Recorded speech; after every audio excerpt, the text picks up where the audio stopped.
episode is sponsored by Office Dog.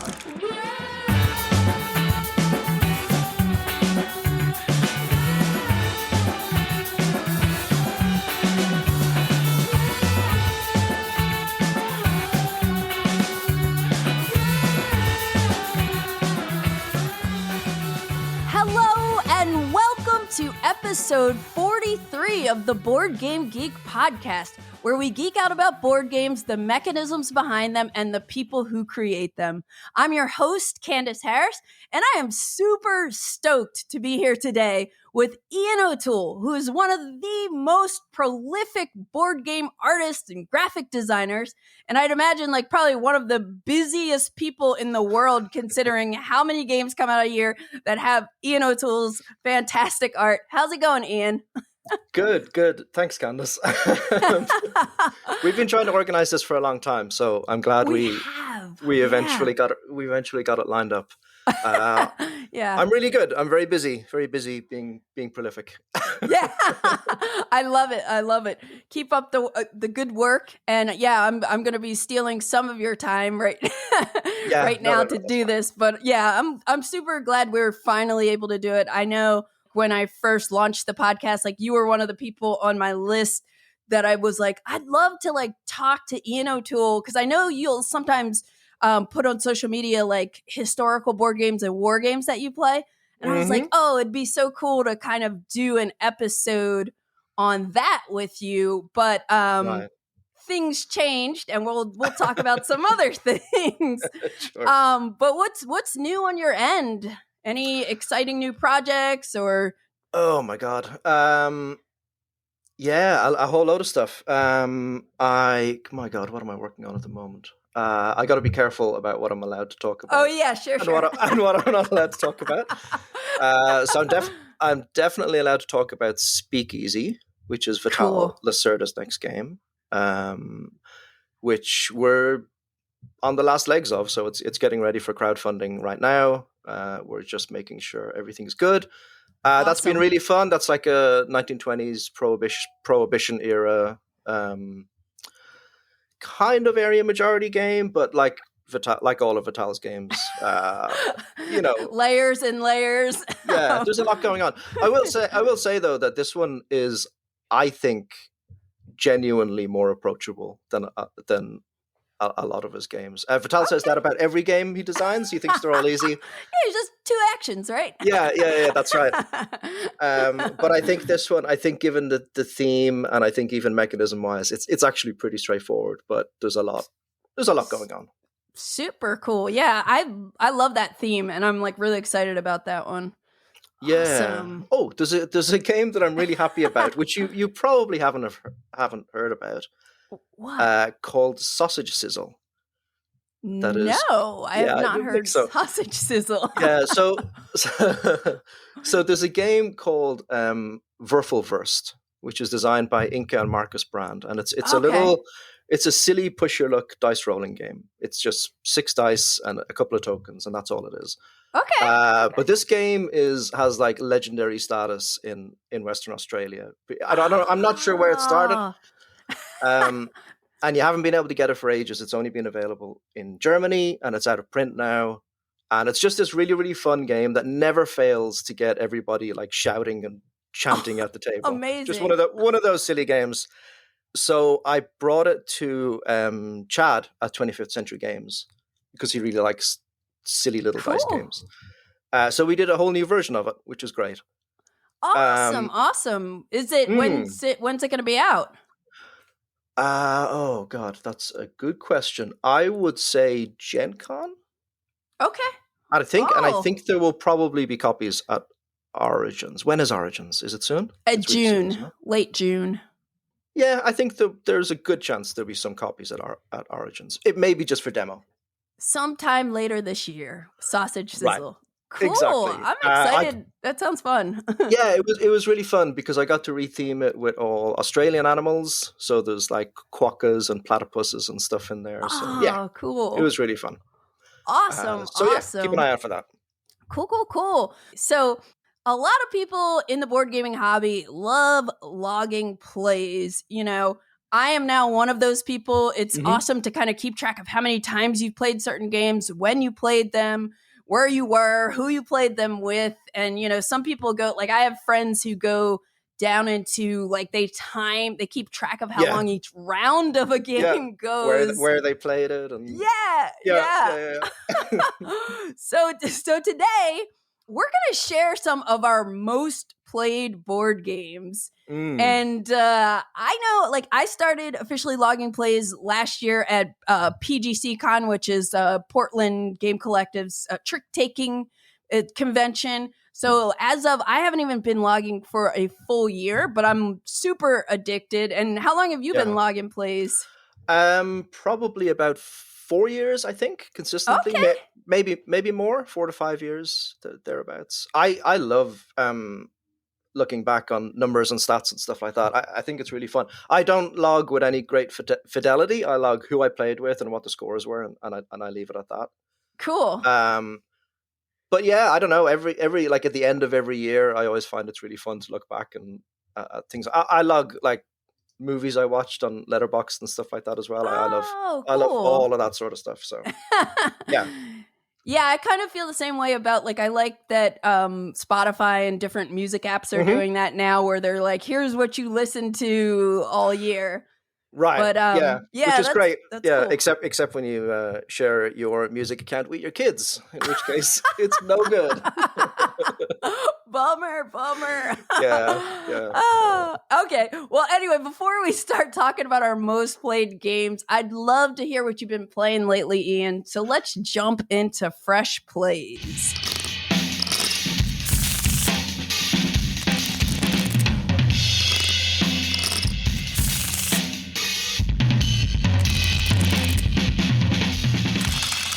I have been playing Oathsworn. It's quite a different game for me because I'm usually a Euro midweight to heavy Euro guy. Oathsworn from Jamie Jolly, designed by Jamie Jolly and published by Shadowborn Games. This is a big miniature skirmish narrative campaign game, which I generally tend not to have the time to play. Or just, sure. The consistency or time. But I backed this one, and I'm not even really sure why. Again, because it's very much outside of my. In a moment of madness, I backed it, and it arrived, and honestly, I forgot that I had backed it. So I was very puzzled when it turned up at my door. That's funny. But I have a friend who's played, Kingdom Death and finished Gloomhaven, so he is very much into that type of game. And for some reason he hadn't backed it, so I said, "Well, look, we've got it now. Let's just give it a try." So every week we've been playing one chapter. Oh, cool! And it's mixed. Okay. Reactions are mixed. So Oathsworn is a game of two halves. There's a story phase, and then there's a boss battler combat phase. For every chapter. The story phase is mostly a kind of a choose your own adventure with like narrative, with puzzle elements and things like that. And the boss battler is what you might expect from any boss battler. Just huge miniatures. And, I think mechanically, for the most part, it's really good. Cool. There's a lot of variety. It kind of suffers from what I think. Again, very limited experience on my part. But what I think a lot of these games suffer from is, there's always fiddliness with line of sight and how do they determine what just fiddly rules that you kind of have to go, oh, whatever, and you just pick a thing. Close enough. Yeah. We're very much like that.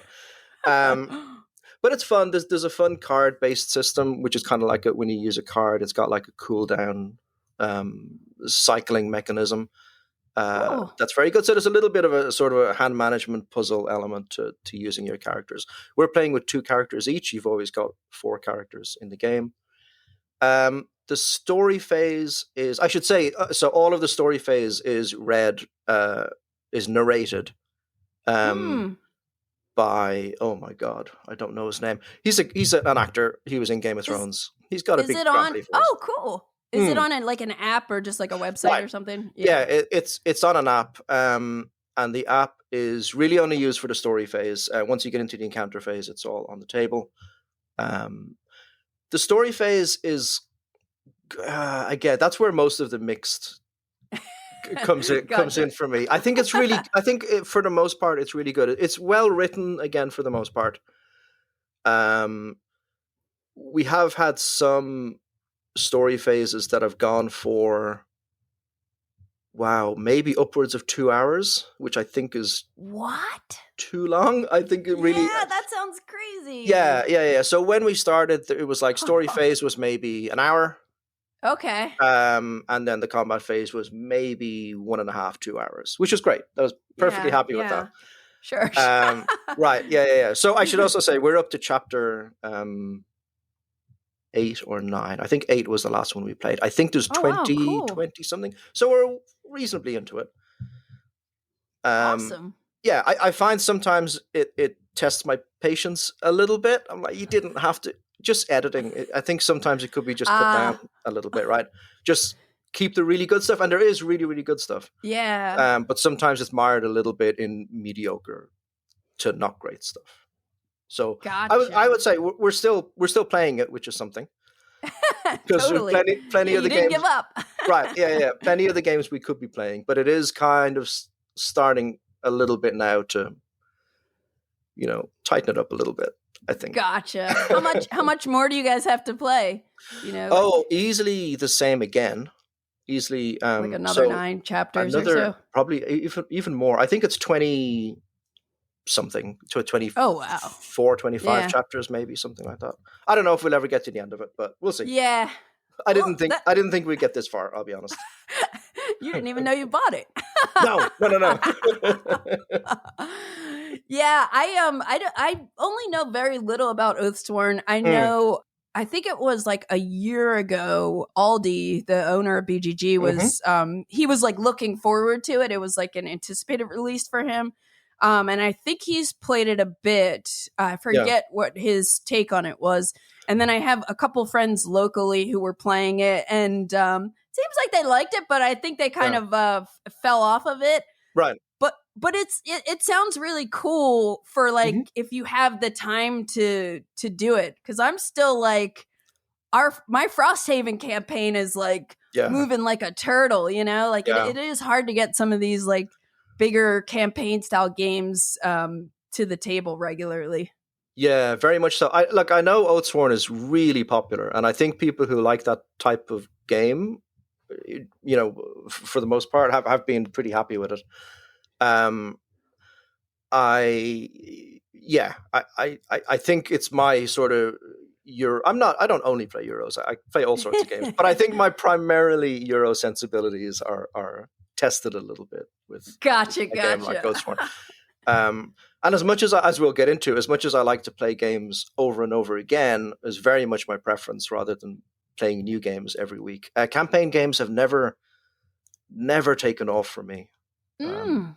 I mean, I've played all of the pandemics, but that's it. Legacy season. The Legacy, yeah. Okay. Yeah. And I played all 3 of those with my wife, 2-player, and we just hammered them out in like 2 weeks. Oh, that's such a good idea to just do it 2 players. Yeah, ours always drag because we bring in another couple. Yeah. And that's why I did. I'm doing Oathsworn 2 players as well, because it would just never happen if there were more players. Yeah, yeah, that's cool. And it sounds like you're playing with the right person, considering your friend played Kingdom Death Monster and Gloomhaven, and yeah, that's cool. Yeah. And he's pretty positive. He's probably a little bit more positive on it than I am, but also he's like, yeah, that could have been shorter. Yeah. Nice. So that is Oathsworn. So I have been playing a bit of ARCs recently because I was lucky enough to score an early copy from Leader Games. I'm loving it. That's the short answer. I'm not going to talk about it too much because I did talk about it on another episode after I first played it back in like October or at SD HistCon. Yeah. But my plan is to, when I get the campaign box, to play the campaign through at least once, and then I'll circle back and share my overall thoughts, like once I have some experience with the campaign also. Yeah. But I'm the base game alone has me very excited. I'm loving it. It's like right now, thinking of my favorite games of 2024, this is definitely going to be up there. Yeah, I'm just excited to explore that one more. Yeah. But now that's a short campaign, right? I think my friend who's done it on TTS was saying it would take about 8 hours. Oh, so perfect. Like you could do it you could do it in a day, or probably over like 3 or 4 sessions or something like that. Right. Yeah. Big fan of shorter campaigns. Yeah, I mean, you're doing better than me finishing like the Pandemic Legacies, because like I have 2 of those that went midway, and then I have like we started Forgotten Waters at some point, and we joked, but we totally forgot about those waters. Right. Yeah. So it's tough, but you know what kind of games I can get to the table? Solo games. Right. Yeah, something that I recently played a couple of missions of is a game called By Stealth and See. And this is a game designed by David Thompson and Nicola Sagini, I think. And it's published by Dan Versen Games, DVG. And it came out in 2020. I think most of the world knows I'm already a big David Thompson fan. Like anything he co-designs, I'm usually like, I've never been disappointed. So I've been wanting to check this out forever. And I don't know, like a while ago, DVG sent me a copy of this game to check it out. Mm-hmm. And it's just been kind of like sitting on my shelf. And I finally was like, you know what? I want to break this one out and check it out finally. So it is a solo game, but it can be played cooperatively. So technically it's like 1 to 3 players. Mm-hmm. And it's a war game, like a tactical war game that takes place during World War II, the Battle of the Mediterranean. And in the game, you're going to be commanding the Italian SLC operators.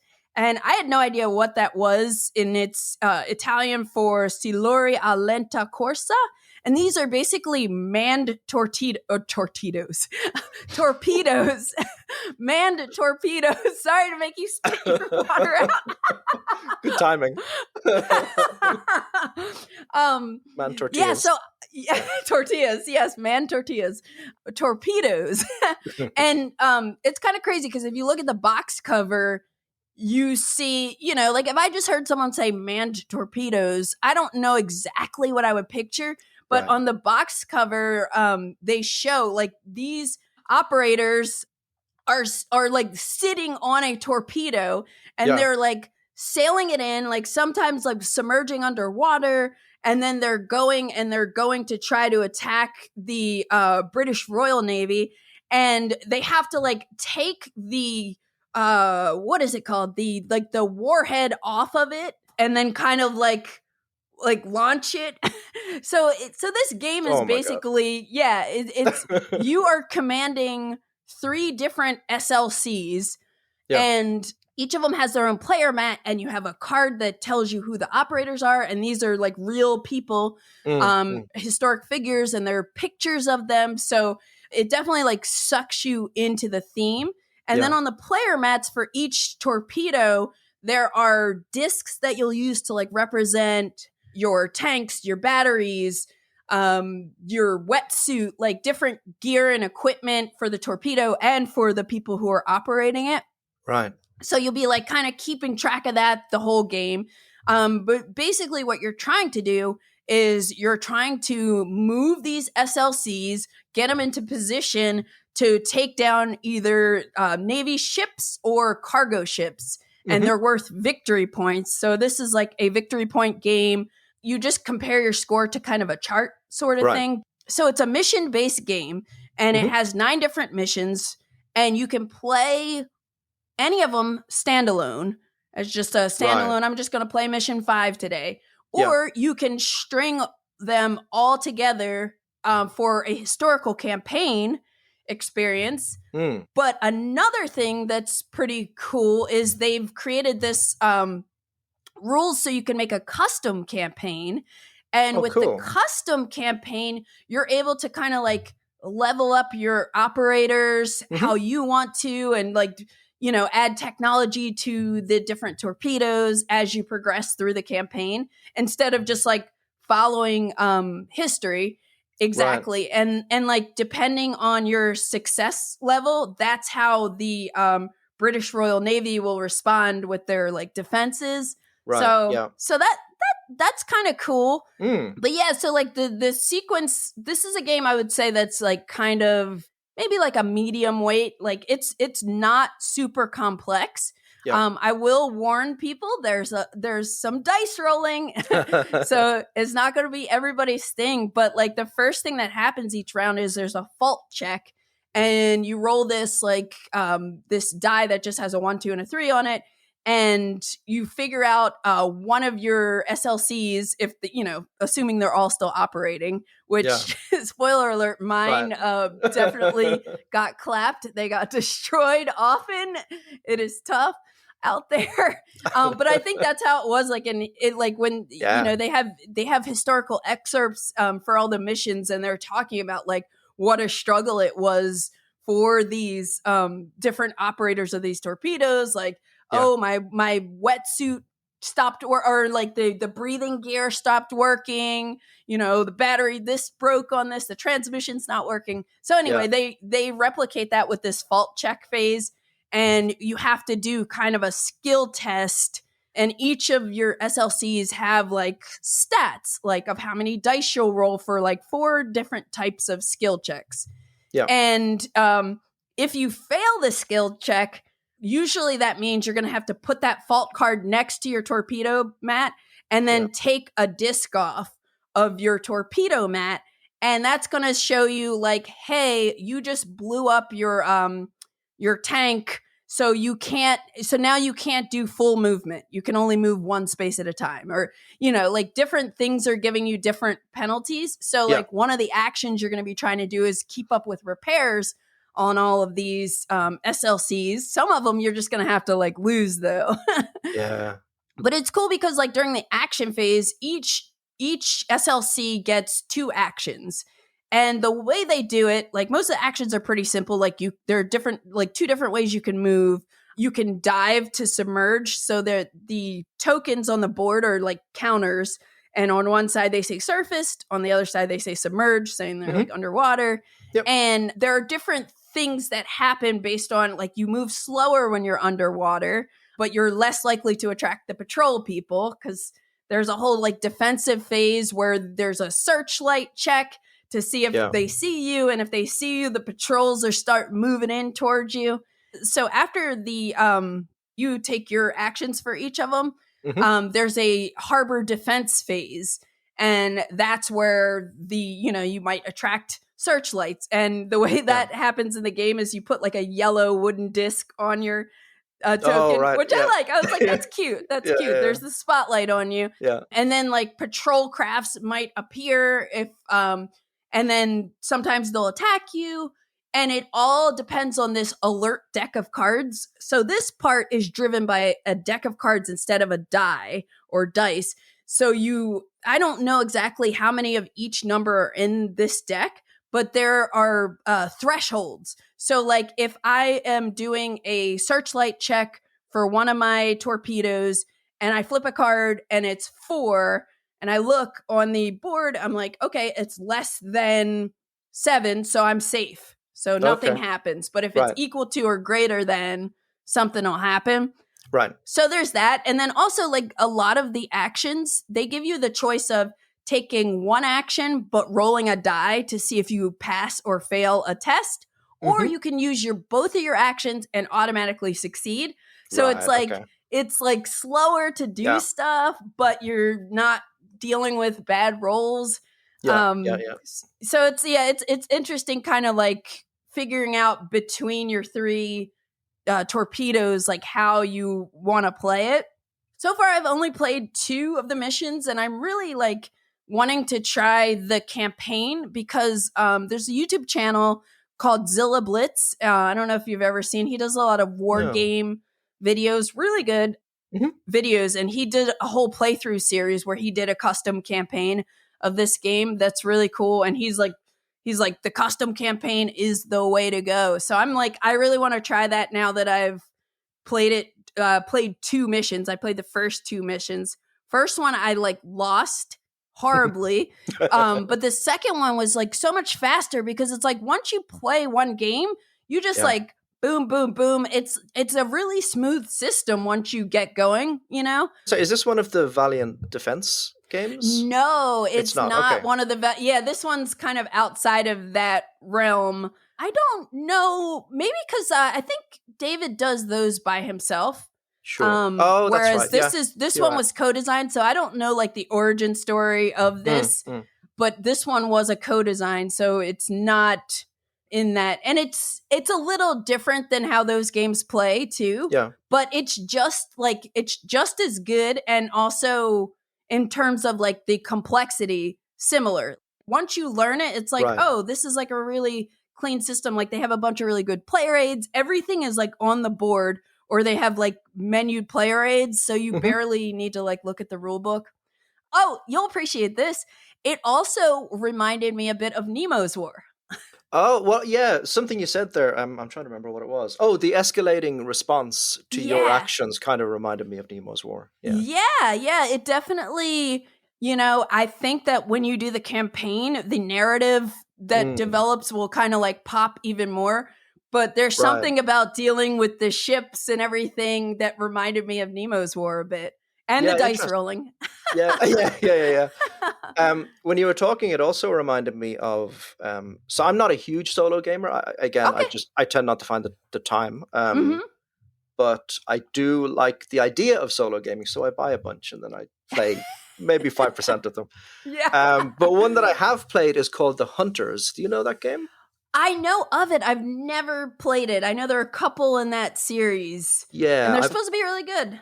Yeah, it's really good, but it is literally charts and dice rolling. From a component standpoint, that's all it is. No pictures. There's nothing at all. But what I will say is, even though it's just that, so it's a sequence that you go through, where you go. So you same thing. You go through repairs and things falling apart. Yeah, and then you have an objective, so you have to kind of. I think it's been a while now, but I think you have to choose a route to get there. And then each area you move through, there's like random encounters and ships that you can come across, and then you can choose how to approach them. And it's really evocative, like for text and dice. The first game you play, it seems a bit like, okay, I'm just doing this, and then that happened. Sure, whatever. Yeah.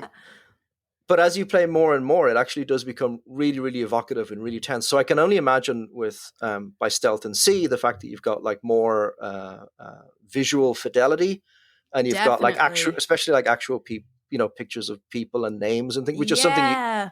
As far as I remember, you definitely don't have pictures, but I think I think you can name like some of your crew. But anyway, in Hunters, but I can imagine that really kind of brings out the and your attachment to the narrative. Which sounds cool. Yeah, and I haven't played. So there was like the Hunters, the Hunted, and like I think there were like 3 games that are kind of use a similar system. GMT, it's the same designer. And I think it's based on oh my god, B-52. I think it's based on a bomber game. That could be completely wrong, but I believe so. I can see how the system. It's the same designer that did one of their B-52 games. Yeah, the Queen of the Skies game. Yeah, this is all quite vague. I think you're right. Yeah, but I think you're right. That's making sense with my memory too. Yeah. But I picked one of them up at some point. I don't know if I still own it or not. But I was kind of like intimidated by it, and just like what you were saying. Oh, it's really easy. Okay. Now Hunters is really easy, and it's got a kind of an old-fashioned war game rule book. So not that easy. That. Yeah. But it's very procedural. You just literally do this and then do this and then do this. And it's all in charts and stuff. So you just go through it one step at a time. So in comparison to that, even though I haven't played those games, By Stealth and Sea is definitely a lot more accessible. And like the there's this nice game board that like the color blue like looks like the ocean. So, Right. you know, as you're moving through, it just, yeah. And just having, again, you're right, like the photos, the names of these like real people, you know, stories just evolve. And I found myself just like sitting there like, oh my gosh, what should I do? Like, I can't send this one this way. Oh no, the patrol's coming, you know. Yeah. So I enjoyed it. And like I said, I'm going to try to find time to do, especially if I could set it up on like a side table, to do the custom campaign. Yeah, I found when I was playing Hunters, often, you know, it would give you a number of choices, and I always just was like, can we just go home? Can we just turn around and go home? Can we just let it lie? Okay, well, that was by stealth and see. What else have you been playing lately, Ian? I have been playing quite a lot of Age of Innovation. Yeah, love that. Which I love. I love Terra Mystica, and Gaia Project is maybe my favorite game. That's a little hard to say, but I think so. Age of Innovation is really good. It's a little new to see where it ranks in relation to Gaia Project for me, but I really like the changes. I really like the it's a different game, but it still feels kind of like another Gaia Project. Yeah. It's just so good. It's so hard. I'm really bad at these games, Candice.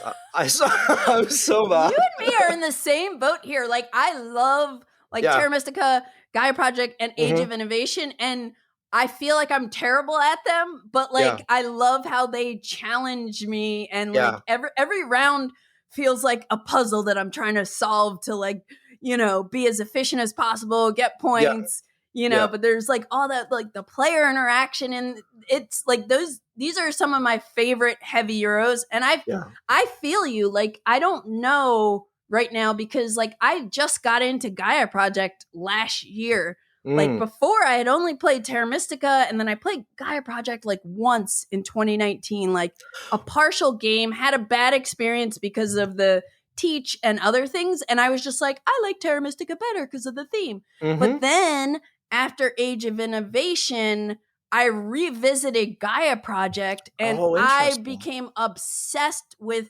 Gaia Project. But I also love Age of Innovation. We have a very similar Gaia Project story. I also, when it came out, I played it once, I think maybe twice. Had slightly dodgy learning experiences. Thought it was a little complication for complication's sake in relation to was my opinion at the time. And never came back to it until I think maybe 2 years ago, when just on a whim, I you know, enough people had told me Gaia Project is like their favorite game. Right. And I eventually just kind of thought, you know, that was probably a me problem, not the game problem. So I actually went and bought a copy. And then I just played a 2-player game to learn, and all of a sudden I was like, God, I was an idiot. Why have I not been playing this game forever? It's so good, yeah. And then luckily, my wife, who's my main gaming partner, also really loves it. So that's awesome. A little bit of a spoiler, but Gaia, like in the space of a year, Gaia Project shot up on our most played games. Yeah, that is so awesome. And I totally feel you with like not knowing, like, where it's a little too early to say how Age of Innovation stacks up with it. And we also have there's a Gaia Project expansion coming out at Gen Con. Right, I know. Yeah. Very excited. I don't even really feel the need to pick one over the other. I'm perfectly happy with. Yeah, I know. With both. They're all bangers. Age of Innovation. It's just the puzzle is just so dense for me, and every game, like literally every decision for me, is just agonizing. There's no obvious things, which I love. That's my wheelhouse. It's so good. The core of that design, I think, is amazing. It's got so many tensions built into the system. So many little decision points that are, it's got a system where you're upgrading buildings and putting bigger buildings out onto the board. So you have your smaller buildings, which, you know, give you one resource, and then you upgrade to your next biggest building, which give you a different resource. But then you lose access to the smaller buildings resource, which is amazing. Yeah. But then and this is the same in Terra Mystica and Gaia Project. Then you've got the option, you can upgrade that building along 2 different paths. One is kind of to get your special power, and then the other gives you access to all these technology tiles, and they're both essential, and it's just I can't. It's so hard. Yeah. It's so hard, and it just it tingles my brain in such a cool way. Yeah, that's awesome that you were enjoying it too. Yeah, it's so good. I think if we did this same conversation that we're going to have later in a year's time, I have a feeling this will be on the list. Yeah, I think so. It's going pretty strong. Awesome. And are you, out of curiosity, a Twilight Imperium fan? I have never played Twilight Imperium. Oh, okay. Because there's someone out there, or it could be multiple people, made a fan-made kind of version of every faction from Gaia Project. They turned into TI factions, and there's an alternate, slight different set of rules that align with it. And I got it actually printed on Etsy, and I just haven't gotten it to the table yet because I love TI also, and so I think it'll be wacky, but I'm just so curious to see how that one turns out. But I'm so glad you're enjoying Age of Innovation. Yeah, it's incredible. It's so good. Yeah, games like that make me realize I don't need 500 games in my collection. This is just there's so much replay value in all 3 of those games in the Terra Mystica world, and they're just so good. And I think Age of Innovation probably, at least as I've seen, hasn't been talked about a huge amount because a lot of people are like, it's kind of like Gaia Project and Terra Mystica mixed together. If you like them, you'll like it, which is true, I guess. It's not true, but for me, if they released one of these games every 2 years, I'd be happy forever. Just keep you. Keep them coming. I'm with you. Yeah, I think I'm just assuming that a lot of people, because I've definitely talked about it a lot. I've been hype about it since before it dropped at Gen Con, and after, I really, really love it. And hopefully more heavy Euro gamers will try it because it's one of my favorite. All of them is one of my favorite heavy Euro games. Yeah, all 3 of them. Awesome. So that is Age of Innovation. So Ian, you probably don't know this about me, but I go on these tangents sometimes where I'll just get excited about something and then it consumes me. And recently I just restarted watching Attack on Titan. Oh my God. The anime series. Yep. And so it prompted me to I was oh yeah, there was an Attack on Titan deck building game, and I love deck building. So I looked into it, watched a couple videos, read some reviews, and I was like, this sounds cool. And so I ended up buying a copy and playing my first game the other day. So this is Attack on Titan, the deck building game, or Attack on Titan deck building game. 2016 it came out. It's designed by Matt Hyra, and this Matt, I guess, also designed DC deck building games and also the new Renegade Vampire the Masquerade Rivals expandable card game. And this one is published by Cryptozoic Entertainment. Plays with 1 to 5 players. It's a cooperative deck building, tower defense style game that's based on Attack on Titan. And I'm sure there's some people that are listening to this. Yeah. I have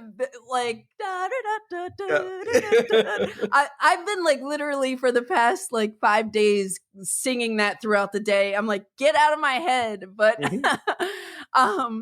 So anyway, I was excited to try it because I love deck building games, and I heard that it was very thematic, and it really is. So in the game, each player's taken on the role of one of the key characters: Eren, Mikasa, Arwen. I think there are about 8 different characters you can play as, and you actually have 2 characters you'll probably play during the game. Because the way it works is in a 2-player game, when doesn't matter what the player count is, when your first character dies, which will probably happen, you get another character. Somebody, I can't remember the video I watched. He was super like, love this game. I wish I could shout out his channel. But he was saying what he does is he gives each person 2 random heroes, and then you just flip one over and you leave the other one secret till it dies, so you don't know like who's coming. Yeah. So we did it that way, and it was really fun. I started as Arwen. My partner Matt was the potato girl, the girl that likes the potato, Sasha. I think. Yeah. And when those characters died, I became Aaron and he became Mikasa. So I was like, that's awesome. And it was like we randomly picked those. Yeah. But in this main deck of cards that you use for this game, you're going to seed in 4 archenemy titans. And these are like big baddies. And in order to win the game, we have to kill all 4 of these. So you first have to like, go through the deck till they actually spawn, and then you take them out. There are, like most cooperative games, lots of different ways you can lose. In a 2-player game, if 3 of our heroes died, that's the end of the game. Or there are these wall tiles, because this is like super thematic. You have 5 wall tiles, and if the Titans destroy all of them, that's another way you can lose. Or if the main deck of cards runs out, you can lose. But yeah, so you have these 5 wall tiles, and each tile has 2 shields on it. And these tiles are representing the 3 major walls in the show. Well, Maria, Rose, and Cena. Cena. Yes. You picked the right guest to talk about this one. I love it. I was hoping you would be familiar. That's awesome. So you'll have these tiles out, and then there are going to be cards that you're going to be drawing each round from the main deck, and you're going to place them in districts, basically below or above. If it's a Titan, it goes on the above the wall, because that's basically representing it's outside of the wall. And then if it's a card, like one of the cards you'll use for deck building, like they have allies, there are different weapons, equipment, location cards, they will all be on the inside of the wall when you like reveal them. And that off the bat is super neat to me because, usually like deck building games, you have a card market and you just like, oh, I'm going to buy the cards. But this, you have to actually move your little figure on a standee to the place where the card is that you want to buy. Yeah. The deck building is pretty simple because it's like you have power and you have movement. Those are like your main resources on these cards. And movement is helping you move around. Power lets you buy cards. Power lets you fight titans. And there's a lot of stuff in the game that allows you to, like, different effects let you trade with other players. And it's a lot of lots of collaboration because it's like, you don't know when the titans are going to come out. I mentioned the archenemy titans, but there are a bunch of regular titans seated in the deck. And, one of the things I love about this in terms of it being thematic is that you could have just a bad shuffle and like have like 5 titans come out like within the first, 5 turns or whatever. And it could be crazy and you might lose. But I love not knowing. And then also like with the arch enemy ones, there are 10 of them and you're only playing with 4 each game and you don't know which 4 are in there. Yeah. So it's like, that's a whole surprise. I really liked it. Like I said, you're moving around. Like if you want to attack a Titan, you have to move on the other side of the wall. The movement is very simple. One of the things that I also love is just the way the game ramps up. Most deck building games, it's engine building. You're getting a better deck as you play. Yeah. But this like feels more satisfying because like the crazier Titans are coming out later, and you're just like beefing up your forces, working as a team, and it just feels great. Yeah. And then when you fight these arch enemy Titans, you have to damage them. So they have a hit point value. And then you have to pay the cost and power to like get rid of them. But I don't know if you've ever played Nemesis. No. Okay. So this reminds me of Nemesis because number one, you have wound cards. So if you ever want to, like, if you weren't able to kill a Titan regular or maybe the other ones, the archenemy ones, they are going to hit the wall and damage the wall. If your character is standing there with them, you can let them hit you instead, and you take a wound card into your discard pile. And when you shuffle your deck and you draw these wound cards, you have to play it out. And it stays in play until your next turn. Yeah. And if during that time you have to draw another one, or you play another one, you're dead. Yep. So that like reminds me of Nemesis. And also when you go to kill the arch enemy Titan, like let's say it needs 30 damage on it. You got the 30 damage, and now you need 8 power. And you play your cards, and you're like, all right, we're doing it. You have to flip a card. Yes. Oh my God. Attack Titans on attack card and see how they're going to like screw you. Like there could be an ambush. So you always have to kind of go in like over prepared. Yes. But it was just like so much fun. We played the Attack on Titan soundtracks while we were playing. It was stressful. And, the Titans are so creepy looking. Yeah. Have you played this? Yeah, I played it with my kids. My kids are super into Attack on Titan. Cool. So we've watched the whole series, and they've read it all and all that. That's awesome. Yeah, it's really good. It's got some really clever thematic touches, I think, specifically for Attack on Titan. I think it's a good deck building game. It's a little difficult to say how you would find it if you didn't know the IP. Oh, yeah. Right? I think it's pretty heavily tied to the IP, which is good, because that's what it's supposed to do. I think it feels like desperate. Yeah. Like you're always like, oh God, I can't, Yeah. Which is perfect. And the other thing, like the show, right? Right. Yeah. And that mechanism that you just mentioned, where there's like a last minute surprise, basically, is anyone who's watched anime, especially shonen anime, knows that that's just perfectly thematic. Where you think you've got them, and then all of a sudden there's something happens or something. Yeah. So yeah, it's really good. I haven't played it. It's been a while now, but yeah, we played it a lot when season 4 was on, so we were all hyped up on Attack on Titan. That is awesome. I love the timing that I just played this and we're doing this episode together, and it. Yeah, because I don't think it's like, it is popular, but I don't think a lot of people have played the deck building game per se. Sure. It might be a little bit of a hidden gem, but I think like even if you don't know the show, if you just know that, hey, you're people trying to survive these giants that are trying to break down the walls, I think it still would be fun and challenging, but definitely like knowing the IP makes it even better. Like every character's ability, like the allies, it kind of like ties to like how they are on the show and everything. Right. So, I really love the idea that you were talking about of hiding your second character until they appear, which is that's perfect, because like Mikasa or Levi shows up at the last minute, it's like that's perfect. Yeah. Very cool. So that was super fun, and I'll probably do it that way when I play it in the future. Have you played the other Attack on Titan game?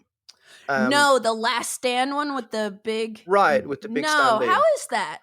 I only played it the once, and I thought it was... It's got novelty factor, you know what I mean? And it's kind of interesting, and thematically it's kind of interesting. I don't know if you wouldn't play it a ton, I don't think. There's not a huge amount of variety, but it's worth a shot if you come across it. Yeah, I've seen it on the table before, because it's like it when you see it. Yeah. But I've never had anybody be like, oh, we got to play this. So I haven't actually tried it, but I would totally be down to try it, even if it's like not that great, just because I do like the show and everything. Yeah. Cool. Well, that is Attack on Titan deck building game. And now a word from our sponsor. Let us take you on a guided tour through some of the world's top destinations in Word Traveler. London, Tokyo, New York City, Paris. These beautiful cities are waiting for you as the start of the summer travel season begins. Is an international trip not on the itinerary this year? It can be daunting to have to decide where to go, what to pack, and what it is you even want to see on your trip. Word Traveler brings the destinations to you. 2 to 5 players work together to hit all the best spots your chosen city has to offer, collecting souvenirs along the way. Use a limited number of descriptive word cards to guide the other players through your ideal itinerary. When the rest of the group picks up what you're putting down, you'll score points and earn souvenirs. Designed to keep fun at the forefront with art from creators that are intimately connected to the cities, you can play day after day just for the fun of word association and mind melding with your friends. Start your summer vacation at your local game store by picking up Word Traveler and traveling the world. All right. The moment we've all been waiting for. We're going to hear what Ian O'Toole's most played games are. Wow. So I know we kind of talked about this, obviously a lot of card games and kind of filler games might get played a lot just because of the nature of them being shorter and easier to get to the table. Yeah. So when I checked my log, because remember I log plays since July 13th last year, 2023, my top 5 games are all card games. Surprise, surprise. Yeah, that makes sense. Keyforge, Flesh and Blood, Spicy, Rebel Princess, and Wizard's Cup. And Wizard's Cup and Rebel Princess were both last year Essen releases that got a lot of love from me. Yeah. And then kind of like from memory in terms of card games, Scout, I've played a ton. Like I had the old original version. Stick'em, I played a bunch. Robotrick, probably less than Scout, but like a lot. And then Crass Caryart or Delt, I played a ton of that as well. What about you? I need to play that. I have a copy of that and I have not played it yet. Oh, it's great. Well, one of the things that I find really fascinating about recording plays, because I'm the same, I have lots of little card games that I play a lot, is that I find your perception, like your memory of how many times you played something versus how much you've actually played it is often very, very different. And I probably would have said the same thing, things like Scout and Black Spy and maybe like Arboretum or, I was thinking about Arboretum actually too, yeah. Or honestly, Würfelwurst, which is the sausage sizzle game. I would have, if you'd asked me, I'd be like, I've played that, 60, 70, 80 times. And often that's just not true, It's, right. So I find that really interesting. Also, I think if I had been recording stats when I first started gaming, I think like Dominion might be up there. And Catan, probably. Catan and Dominion were our 2 games for a long time. Cool. And followed by Agricola, I think would be way up there. But on the stats that I have now, they're not. Although Agricola's still pretty high. Do you know like what year you and your wife like started getting into board games, modern board games? Oh God, anyone who knows me well, I'm terrible at dates. You ask me what year I left school, I have no idea. Well, we can probably guesstimate by the fact that Catan and Dominion was out. Yeah, it's about 16. Like it's about 16 years ago because my daughter's 16, and it's around about then. So cool. Yeah, thereabouts. The other thing I was kind of thinking about, and I don't know, you don't need to say anything. But like I wrote Just One as an honorable mention because I've played Just One so much, but like we never. I'm trying to think if even when I've been logging plays, if I log it, because we just kind of play it more as an activity. It's a session as opposed to yeah. So I kind of like noted that one as a pre-mention. And another thing is like I don't know if you ever played apps, but I know I've played a ton of Through the Ages and Race for the Galaxy. Yeah, the apps. I don't log app plays at all, or even really GTS plays. Which I don't do a whole lot of anyway, so it's not going to move the needle. But this is all of mine are on the table in person. Okay, cool. And then the last two that I had that are like off list or pre-list were Blood on the Clock Tower and Avalon. I didn't know. I was like, should I count those as? But I've played those both a lot. Yeah. We'll get to it. I've got a comparable one to that. Okay. All right, cool. Yeah. Well, but I definitely agree, especially with like party games and things like that. It's like, do you log it as each one is a game? How many games do we play? Like 18? I don't know. Yeah. 18 in one night. Yeah. If you want to get your numbers up, though, that's a good way to do it. Awesome. Well, let's jump right into your number 10. So my number 10 is Newton. By Simone Luciani and Nestor Mangone from 2018 by Cranio Creations. I've played this 50 times. Wow. So most of these games, let me just have a quick look. Yeah, the vast majority of these games would be almost all 2-player games with my wife. There's a couple that are different, but Newton almost entirely 2 players. I love Newton. And I don't think it's spoken about that much. And even people that I know who really like Euros tend to be a little so-so on Newton. I played it once and probably shortly after it came out. And I remember liking it, but I was also really new to games at that point because I came into the hobby in 2018. Yeah, so Newton is a straight down the middle midweight Euro game. You're doing all sorts of things, and thematically it's not there. You're moving around a map, you're moving up tracks, there's all sorts of things. Thematically you're a scientist and you're researching things, but whatever. The central mechanism of the game, though, I think is amazing. It's this card-based system. So every turn you're going to play 5 actions, and you have, 5 to 6 different actions that you can take. And you have 1 card for each of those, and you have a joker. When you play your first action, you do that action kind of to the power of 1, right? So if it's a move action, you can move 1 space. If you play a different action in the second spot, it's also to the power of 1. But if you play the same action, it's to the power of 2. So you just count the icons on your desk. It's a desk of books and all that sort of stuff. So that's a really clever system because you want to do everything, but you're better at doing one thing. So it's that lovely tension of oh God, I need to do this thing because I haven't done it yet. But if I do this, I can move 5 spaces, Totally. So it's very rules light, but the tension is baked into the decisions of that system. And then the other great thing is at the end of the turn, of those 5 actions you played, you have to take one of those cards and tuck it under your board, which means 2 things. You gain a permanent icon of whatever is on that card, which is great. So it means next round when I play my first move, I've got 2 move icons if it's a move, right? Cool. Love it. But you lose that card. So you can no longer take the action. So one of the actions that you can do is to buy more cards. So you kind of have to keep feeding your deck. Gotcha. That system is so good. The rest of the game is kind of reminds me of Marco Polo a little bit. You're moving around a map, you're getting things, you're building bookshelves and stuff. Very abstract. Cool. But that card system is genius. I love it.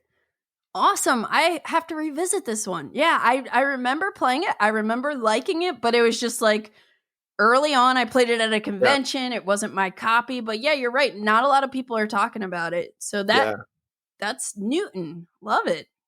So I'm not going to have numbers, play counts for mine because I wasn't logging back then. So I really had to do a kind of, and I was talking to my partner, Matt, so much. I'm like, did we play this more than this? Right. Because I tried to rank them. Yeah, I tried to rank them based on, how many times I've played them. Yeah. So for my number 10, I have Arctic Scavengers, which is one of my favorite deck building games. Came out in 2009 from Rio Grande Games and designed by Robert K. Gobart. And it's just thematically, I love games that have snow, number one. Okay. But it's this hey, this, it's we're in the future, everything's icy and snowy and you're trying to build up your tribe. You're trying to get medicine and tools. You need to do things.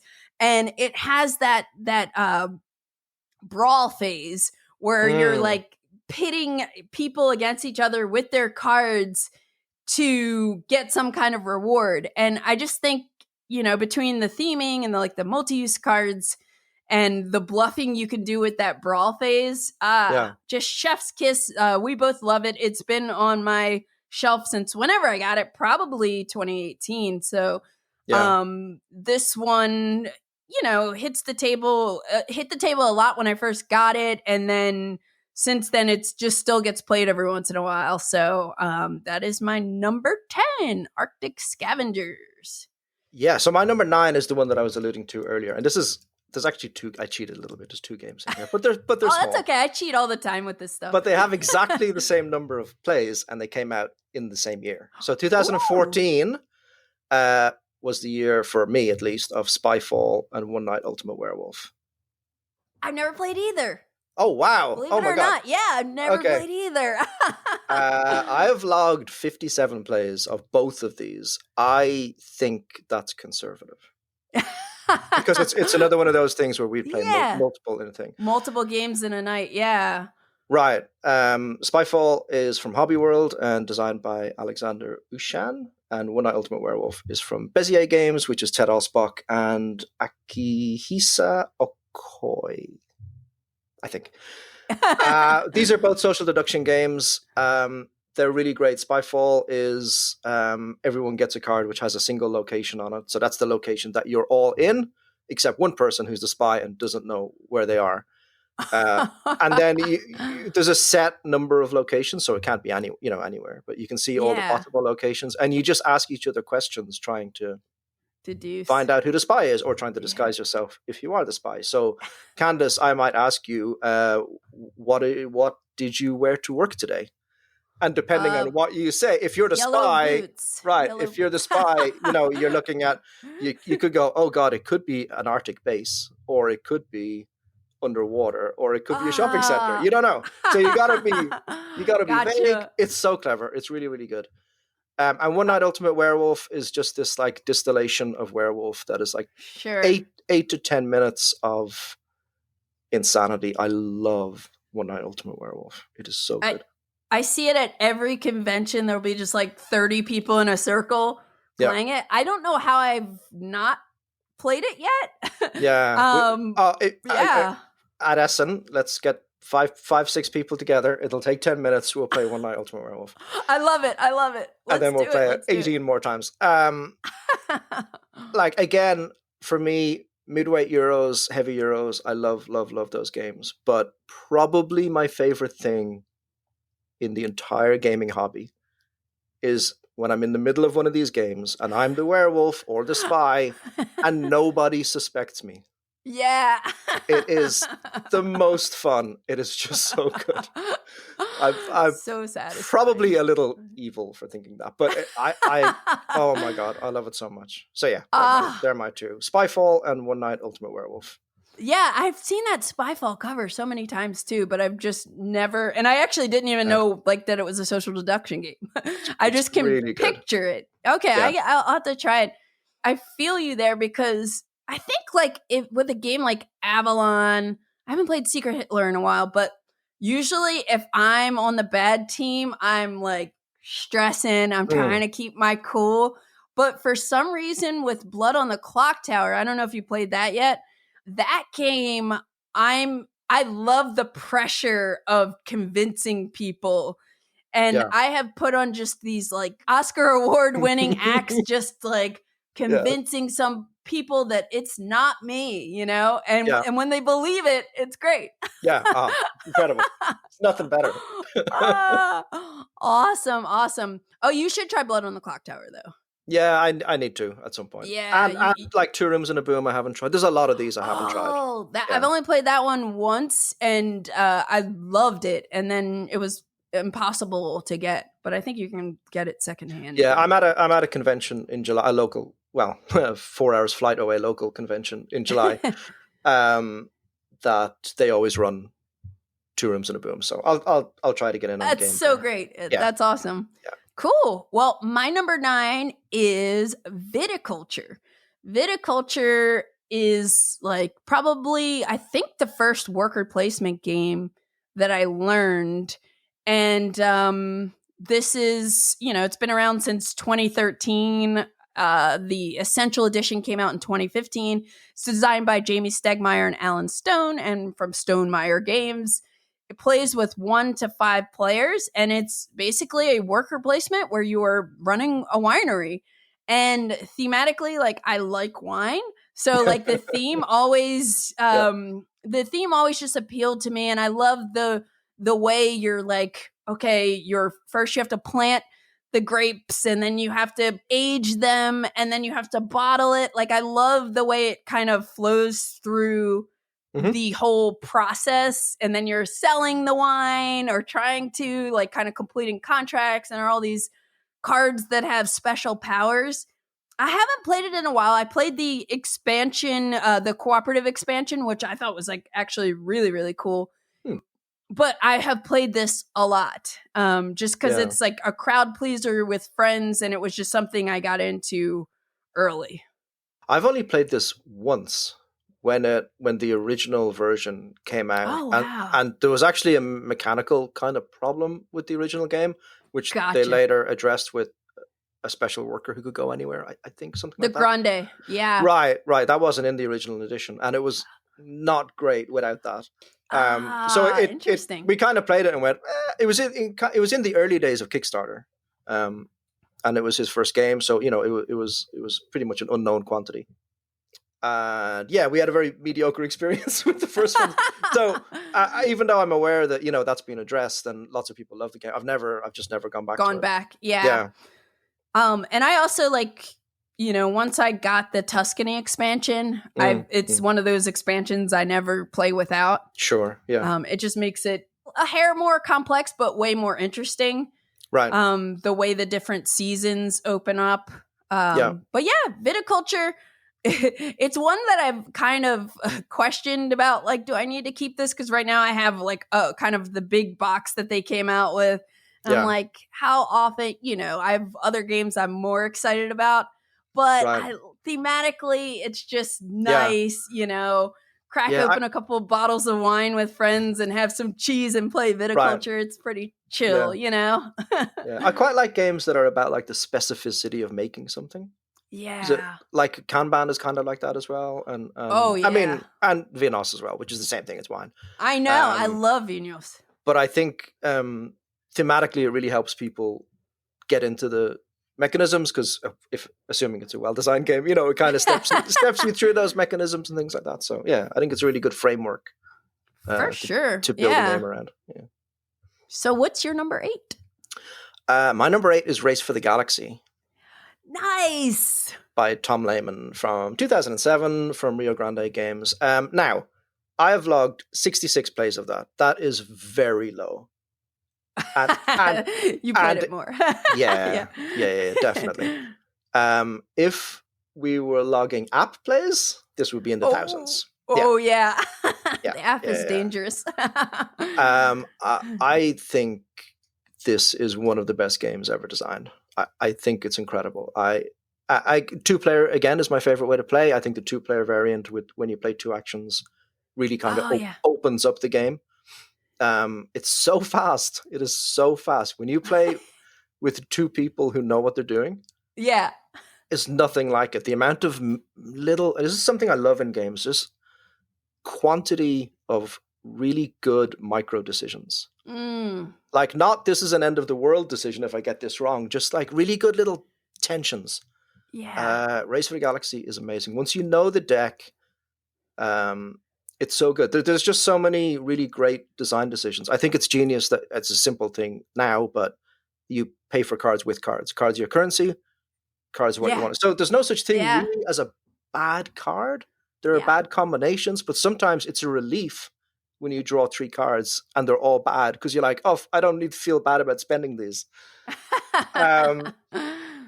It's great. It's so good, actually. Race for the Galaxy, more than any other game, ruins a lot of other games for me. Especially the other games in this series. So Roll for the Galaxy or Frontier. To me, the whole time I'm just thinking we could have played 10 games of Race for the Galaxy by now.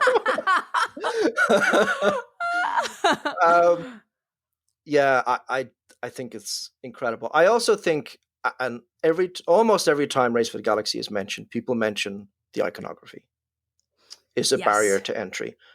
Yeah. I have, spent a lot of my life thinking about iconography and how it works, a lot of my professional life. I'm going to say the Race for the Galaxy iconography is pretty damn good. Mm-hmm. It is consistent, it makes sense, and it's not that bad. It takes you a game or two. Yeah, to get used to it. To get used to it. The funny ones are written on the card anyway. And when I'm teaching people, I just say, look, if you don't understand the card, treat it as money. Don't worry about it. Yeah.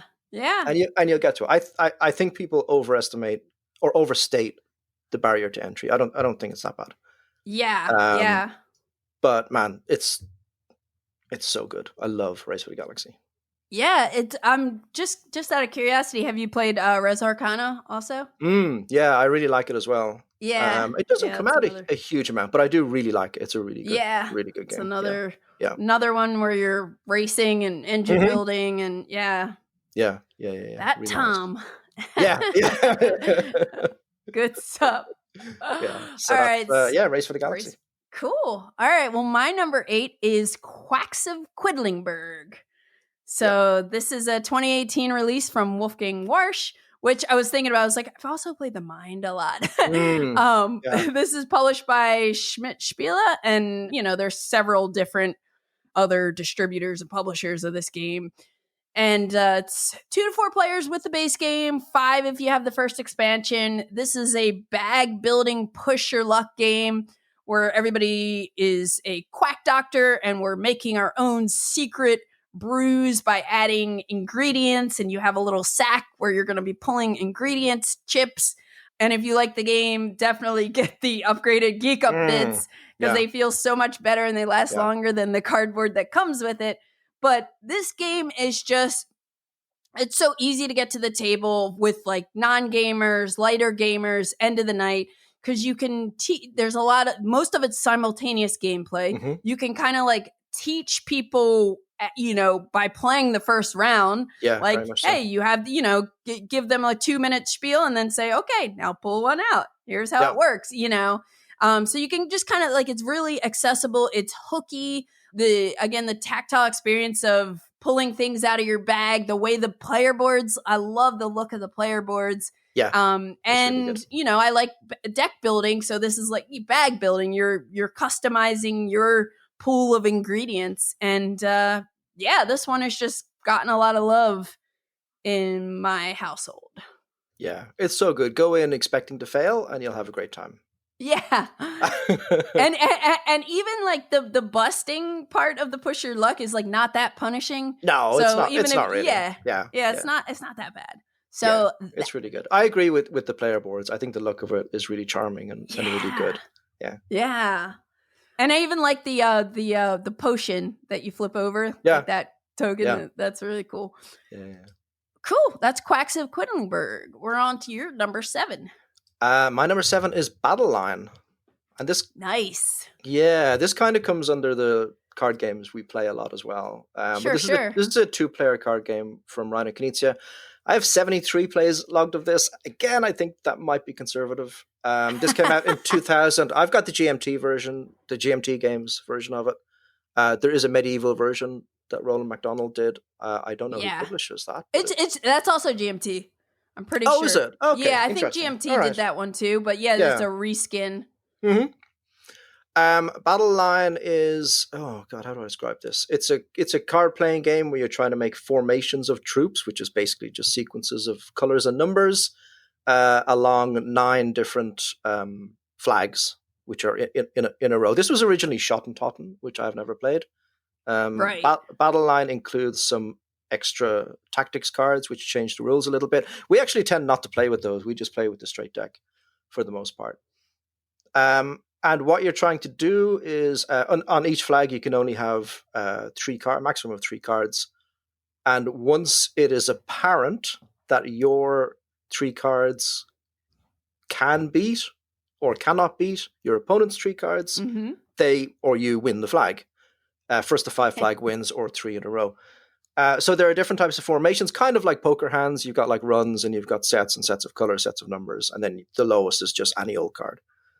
But it's got this this really clever thing where if at any point you can look at the board and just using the cards that are on the table, not what's in your hand, you can prove that it's impossible for your opponent to win a certain flag, you win it.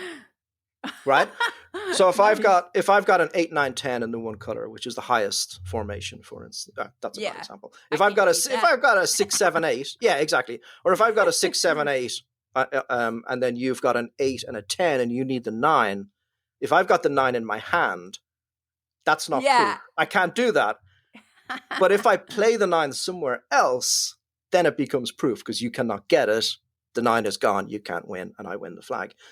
So it's this lovely tension of I don't want to play this 9 because it doesn't fit. It doesn't fit any of my formations. But if I do, I win the flag. It's great. It's really quick.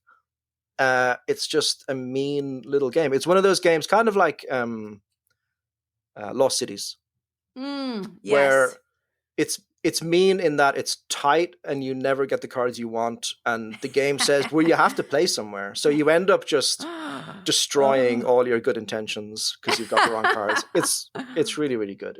I love it. Have you played Battleline? I was just thinking about it. I've just played it like once or twice, like way back in the day, 2018, when like I remember, I think I still own it, but I need to revisit it because I know it's a banger. And I think good. I was about to, I don't know if I got Totten or whatever like the original version is or the alternate version. But yeah, I remember it being really good and I just haven't played it a lot. Yeah. Cool. I'm going to revisit that one too. That's on my list. My number 7 is Wingspan. Okay. So Wingspan, I thought about this. Because of Viticulture, I think early on, I was a super fan of like Stonemaier games, and I was, on their mailing list. So I got in on the very first printing of Wingspan and got it like whatever late January of 2019 when it came out.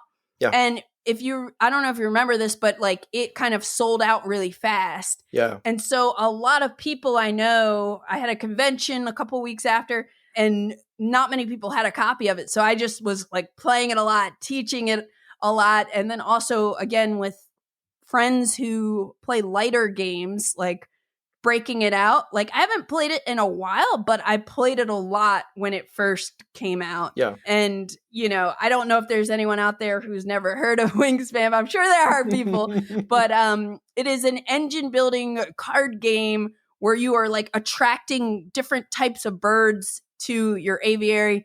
The production of this game is really fantastic. All of the art is gorgeous. The components are really nice. Like the dice roller is a birdhouse, like it's wild, or a bird feeder kind of thing. That's right, yeah. But yeah, this is just a game that I still hang on to. I love that I love what it's done for our hobby in terms of, I don't think Elizabeth Hargrave was not the first female game designer, I'm sure, but like creating this game with a refreshing theme that attracts a whole wider audience of people, is just super cool. So I love seeing how like successful it is. And, even though I don't really play it that much anymore, because it's not one of my favorite games, but at the time I definitely like was rocking this a lot. Yeah, it's definitely blew the doors off. Wingspan is a game. It's not really for me personally. I've played it. We played it and enjoyed it a good few times when it came out. But I could not be happier that there's a game like that out there, and someone like Elizabeth in the hobby as well. It's really a force for good, I think. Totally agree. So we're on to your number 6. My number 6 is Forum Trajanum, which is another surprise medium-weight Euro game from Stefan Feld from 2019, published by Hook. Is that how you say that? H-U-C-H? Hook? Anyway. Hutch? Yeah. Hutch. Yeah. those guys. I have logged 73 plays of Forum Trajanum. Wow. This game is amazing, and I think it is an underappreciated Stefan Feld game. I've never played it. I've played Trajan before. Right, quite and different. I really like that. But yeah, I've never played this Forum Trajan. Forum Trajanum is, I think, amazing. It's a very abstract game, so it's very difficult to describe what you're doing. But what I said earlier, I love games with just hundreds and hundreds of tiny little tensions and tiny. Do you want this or do you want that? I want both. Well, you can only have one. And now that you've chosen that, do you want this, or this? You're like, I want all of them. Like those type of little hard decisions. Forum Trajanum is wall to wall. Those decisions. It's got a bit of a set. Again, most of this is 2-player. It's got a bit of a setup, but it's not too bad. But once it's set up, the game plays like we play in 35 minutes, maybe. It's really fast. Wow. It is super fast. And then do you reset it? Often. It's really, really great. It's, again, I'm not going to get into the mechanisms specific. What are you actually doing in the game? So you have, briefly, you have this grid in front of you, which you have all these tiles that are turned down, right? Mm-hmm. So you can't see what's on them. And every round, you get 2 cards, which kind of give you coordinates on the grid. Not really coordinates. So you get like one that's along the. It doesn't even have to. It could be 2 rows, or it could be 2 columns, or a row and a column. And you can pick up any tile for each of those cards along that row or column. Gotcha. And so you're going to end up picking up 2 tiles, and they have stuff on the back that you need, right? So workers or resources or money or usual Euro stuff that you need. You have to choose one of those tiles. This is one of the little tensions, and give it to your opponent, and they give you one. Oh, okay. And then from the 2 tiles that you are left, the one that you chose to keep and the one that your opponent chose to give you, you have to choose one of them to actually activate. Oh. So even there, you've got these 2 decisions. Oh, cool.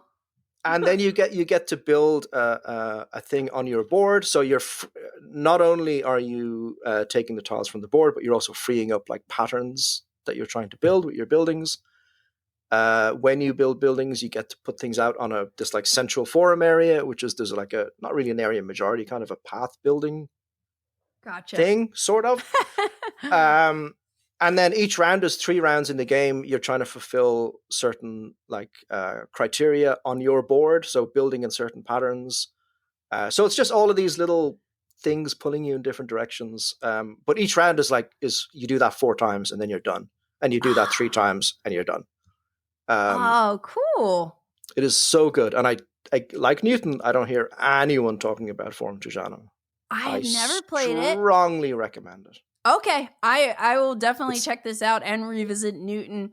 So I know, even with Trajan, with all the mini games in Trajan, I always thought I wouldn't like it too much, but then I got it and played it 2 players, and I loved it, So I'm not opposed to different something that's more just cool mechanisms and with different bits of tension. They're different, but I would wager that if you like Trajan, you'll probably it's the same very broadly speaking sort of game. I love Trajan as well, and especially at 2 players. I don't like it as much with more players, but with 2 players, Trajan is also amazing.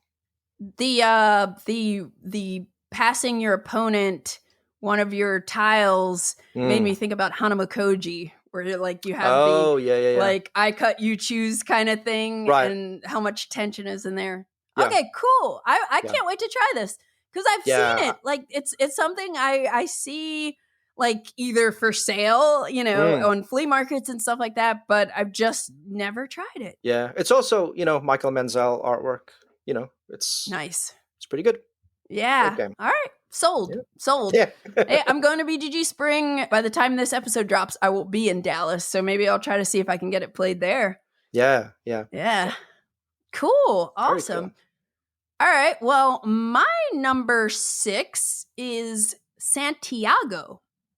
So Santiago is a game from 2003. It's designed by Claudia Haley and Roman Palik, and it's published by Amigo. But there's a new version that allegedly came out in 2022 that I have not seen anywhere. Maybe it's just not in the US. Yeah. But this game plays with 3 to 5 players. It has there's an auction, there's bribing, and there's area majority, and it is like it's so interactive and so fun because you're basically auctioning off each round these crop tiles, and it'll either have 1 or 2 crops, like it'll be like potatoes, and you'll be able to put, if you get to draft that tile, you'll put 2 of your cubes on it. And what you're trying to do is you're playing these tiles on the board, and any sets of the same type that are orthogonally adjacent, you score at the end of the game based on, like, let's say we have 5 different potato tiles all touching, and I have 3 of my cubes on them. I get 15 points from that.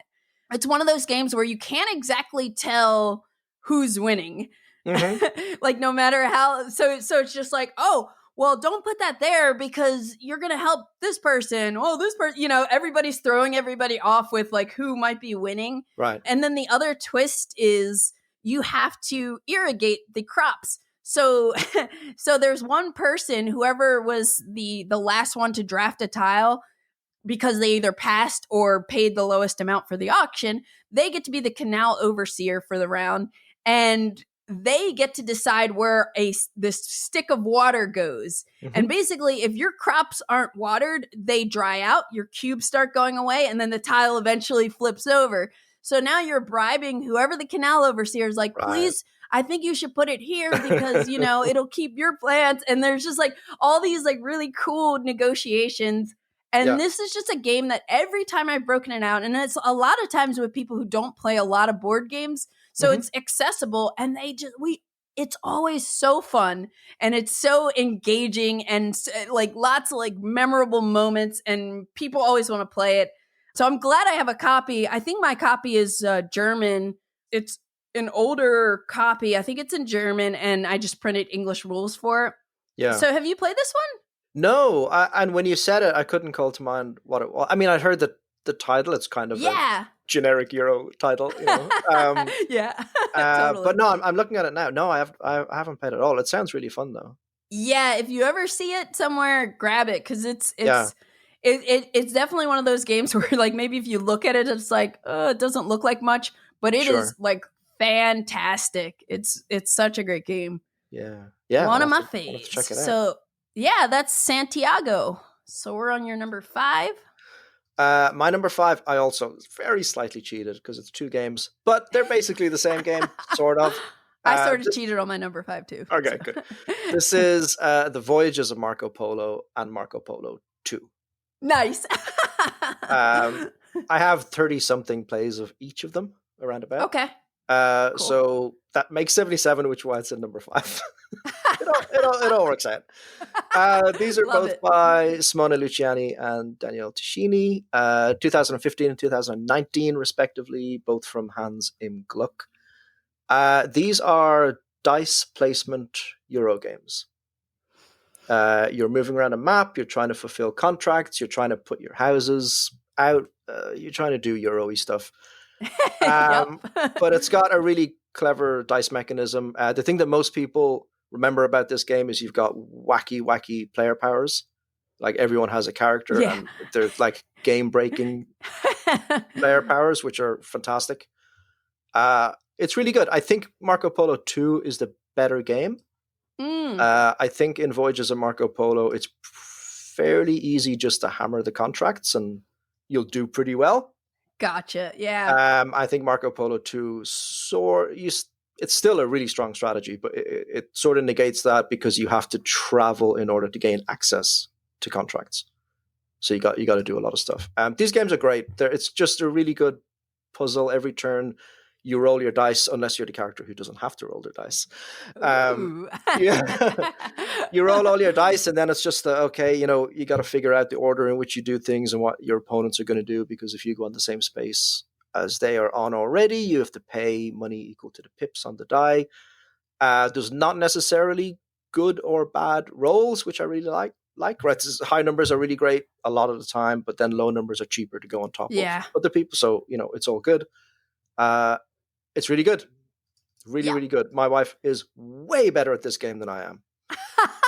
Way better.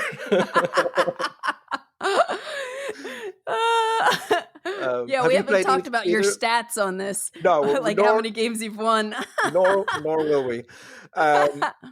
I have played only the first one a couple times, and like I love it. It's such a fantastic game. It was like one of the first slightly heavier Euros that I played. I remember at a convention, the very first time I went to a convention, we grabbed it from the library because I was like, oh, I've seen this game around, and we learned it from the rule book and played it and just loved it.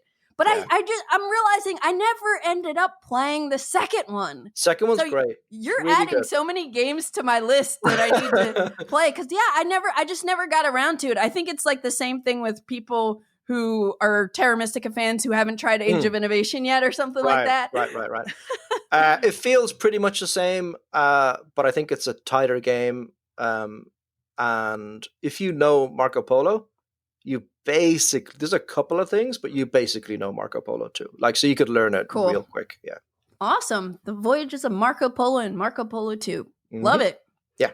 So my number 5 is a slight cheat, and we foreshadowed a bit, but it's Gaia Project, and I wrote might be tied with Terra Mystica. I don't know, because like I used to play, when I first started playing Terra Mystica, we would play it every week for a while. But then just last year, I got into Gaia Project, and some of my plays of Gaia Project are solo though too. But I just couldn't get enough of it, and even just thinking about it, like I want to play it again. Yeah, I want to play it again. I love all the different like factions. Just everything about it, I love so much. Yeah, and so, skipping ahead just a little bit, my number 4, which is coming up next, is also Gaia Project. Oh, nice! Yeah. You probably have way more plays than me. 100 exactly 100 on the money. Wow! Yeah, that's awesome. That's in a space of about 14 months as well. Like, we hammered Gaia Project. Yeah. It's so good. It's everything that I said about Age of Innovation is also true. For yeah. It's exactly. Really hard, so we don't. Yeah. We don't have to gush anymore, but like so good. Yeah. I mean, probably gun to my head right now, Gaia Project is probably my number 1 like favorite game, I think. Cool. So good. Yeah. I have a hard time saying that. Like what? Yeah, me too. Yeah. It is so hard because I have a couple more on my list that I'm like. Yeah. But the last 2 games I'll say are not my favorite games. But the next 2 are like near and dear. So I guess so your number 4 was Gaia Project. Yes. My number 4 is Pax Pamir 2nd edition. Oh, I have not played this, and it's been on my list. Oh, Ian. Yeah, I know. Oh, yeah. Pax. Oh my gosh. This is so good. And I love Root. I didn't fall super in love with Oath, but I also haven't explored it enough. But Pax Pamir 2nd edition, this is just like chef's kiss every single time I play it. Like anytime I get the opportunity to play it, the components are amazing. And this is a game from 2019 designed by Cole Worley. Well, the 2nd edition came out in 2019. I don't remember exactly when the 1st edition came out. I own the 1st edition, haven't tried it yet, want to one day. But it's Whirligig Games, which is Cole and his brother Drew's publishing company. It's just one of my favorite games. I like PAX games in general, just incorporating some history into board games. I love that this is a tableau builder, and you're essentially buying cards and playing cards. Yeah. But then there's so much game that comes out of this, that like stems from this because of the way you can play cards. And I love that what you're doing on the board, which it has this beautiful cloth kind of mat as a board, and you have these what do you call, like pastel colored pink, green, and yellow. They almost like remind me of circus peanuts. Like I kind of want to eat those little towers. But everybody is like picking a coalition to kind of be in an alliance with. And I guess I should dial back a little bit. In Pax Pamir, everybody is assuming the role of 19th century Afghan leaders, and you're basically trying to forge a new state after the collapse of the Durrani Empire. And you have these different like European forces that were coming in, and other forces like Great Britain, Russia. And so during the game, different people can be loyal to like Ian, you and I could be loyal to Great Britain, and maybe player 3 is loyal to Afghanistan or something like that. Yeah. And during the game, you can change who you're loyal to, but there are 2 different ways things can score depending their dominance check cards seated in the deck that'll eventually, because again, like most of what you're doing is buying cards from a card market and then playing cards. And you have like 2 actions. You know, it's one of those almost like Vital things. It's very simple, right? Yeah. Buy a card, easy. play a card. But then there's like a lot more that's kind of layered in there. The gameplay is just like super interactive because, you know, in war games or area majority games, sometimes you are the one that's like, these are my pieces. I'm trying to move my pieces here. But it's like, if we're both loyal to Great Britain, they're kind of like the Great Britain pieces on the board we're both able to manipulate, you know? Right, yeah. And yeah, it just lends itself to some really cool dynamics. Also, the way the scoring works, if the dominance check is successful, meaning one of these 3 coalitions has a big majority of pieces on the board, then it scores a certain way. And then if it's not, because everybody's kind of neck and neck, then you're scoring something different, like the amount of discs you have removed from your player board. And I just love games that have different ways that you can kind of score, because it kind of keeps you on your toes, you know? Yeah. I highly recommend checking this one out. I've played Pax Porfiriana. Okay, yeah. And it sounds like the card system and the dominance system is at least similar, because that reminded me of that. Totally. But yeah, I but the board part is different. Yeah. Yeah, I really want to play this. I'm not a huge fan of area majority typically.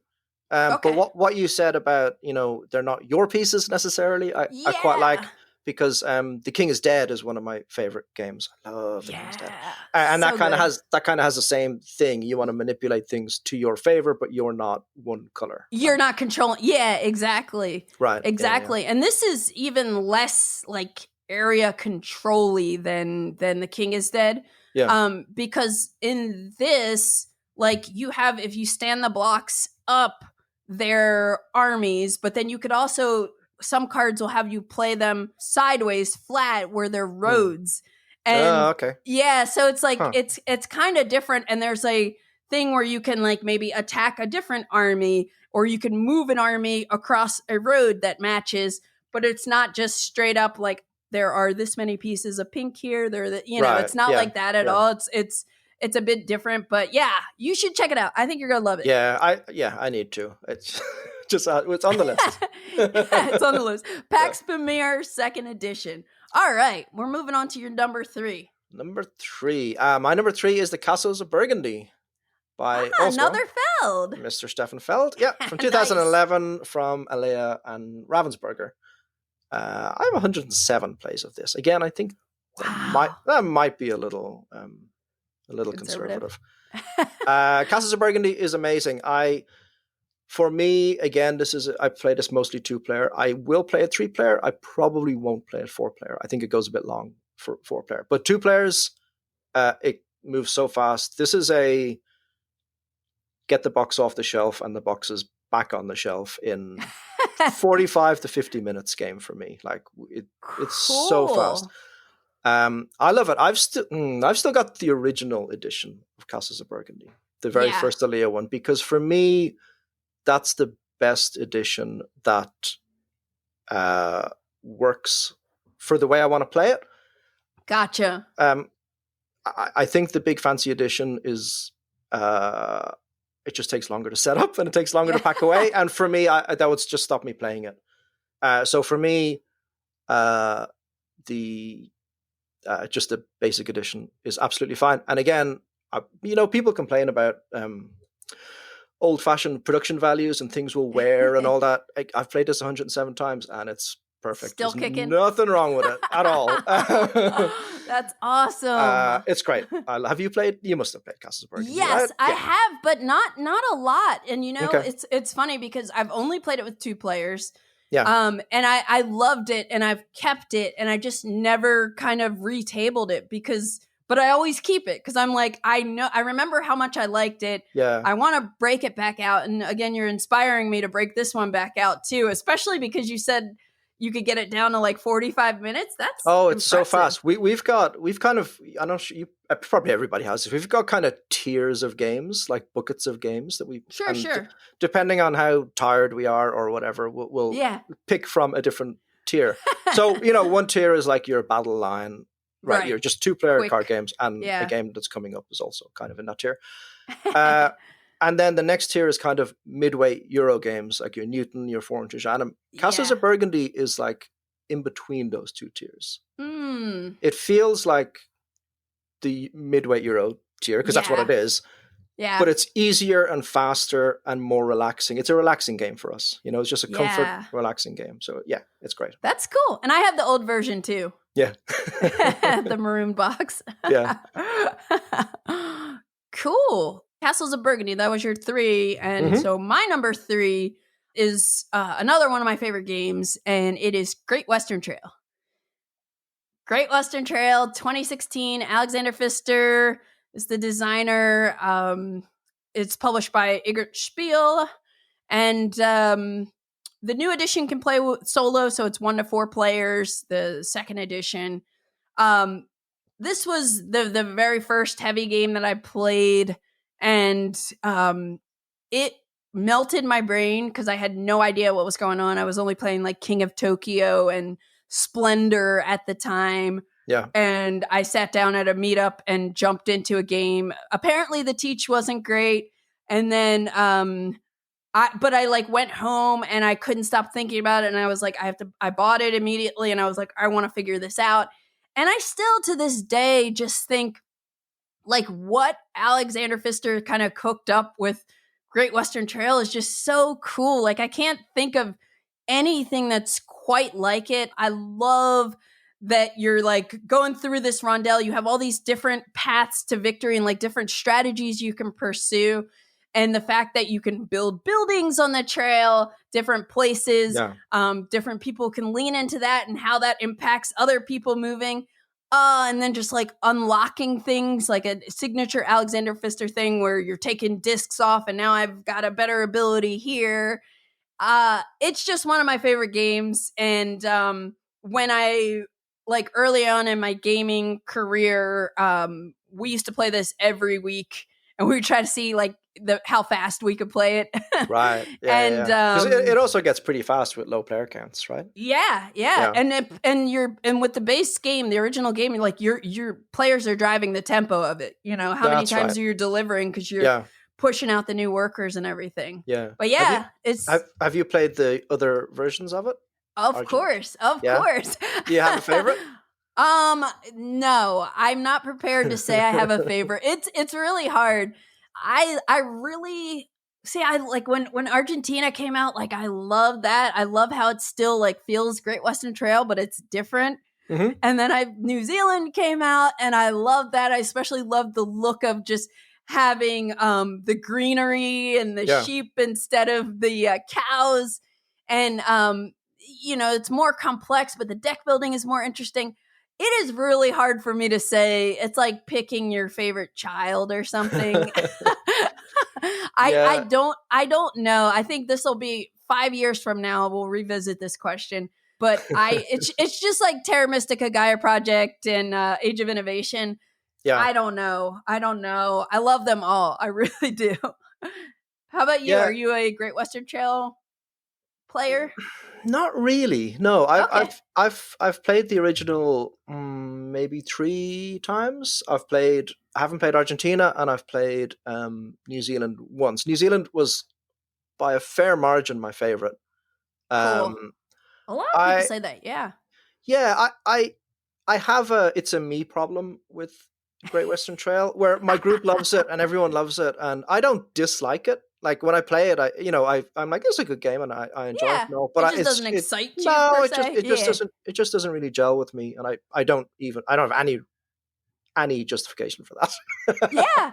I mean, I know other people like that too, and but I'm on the Great Western Trail fangirl train here.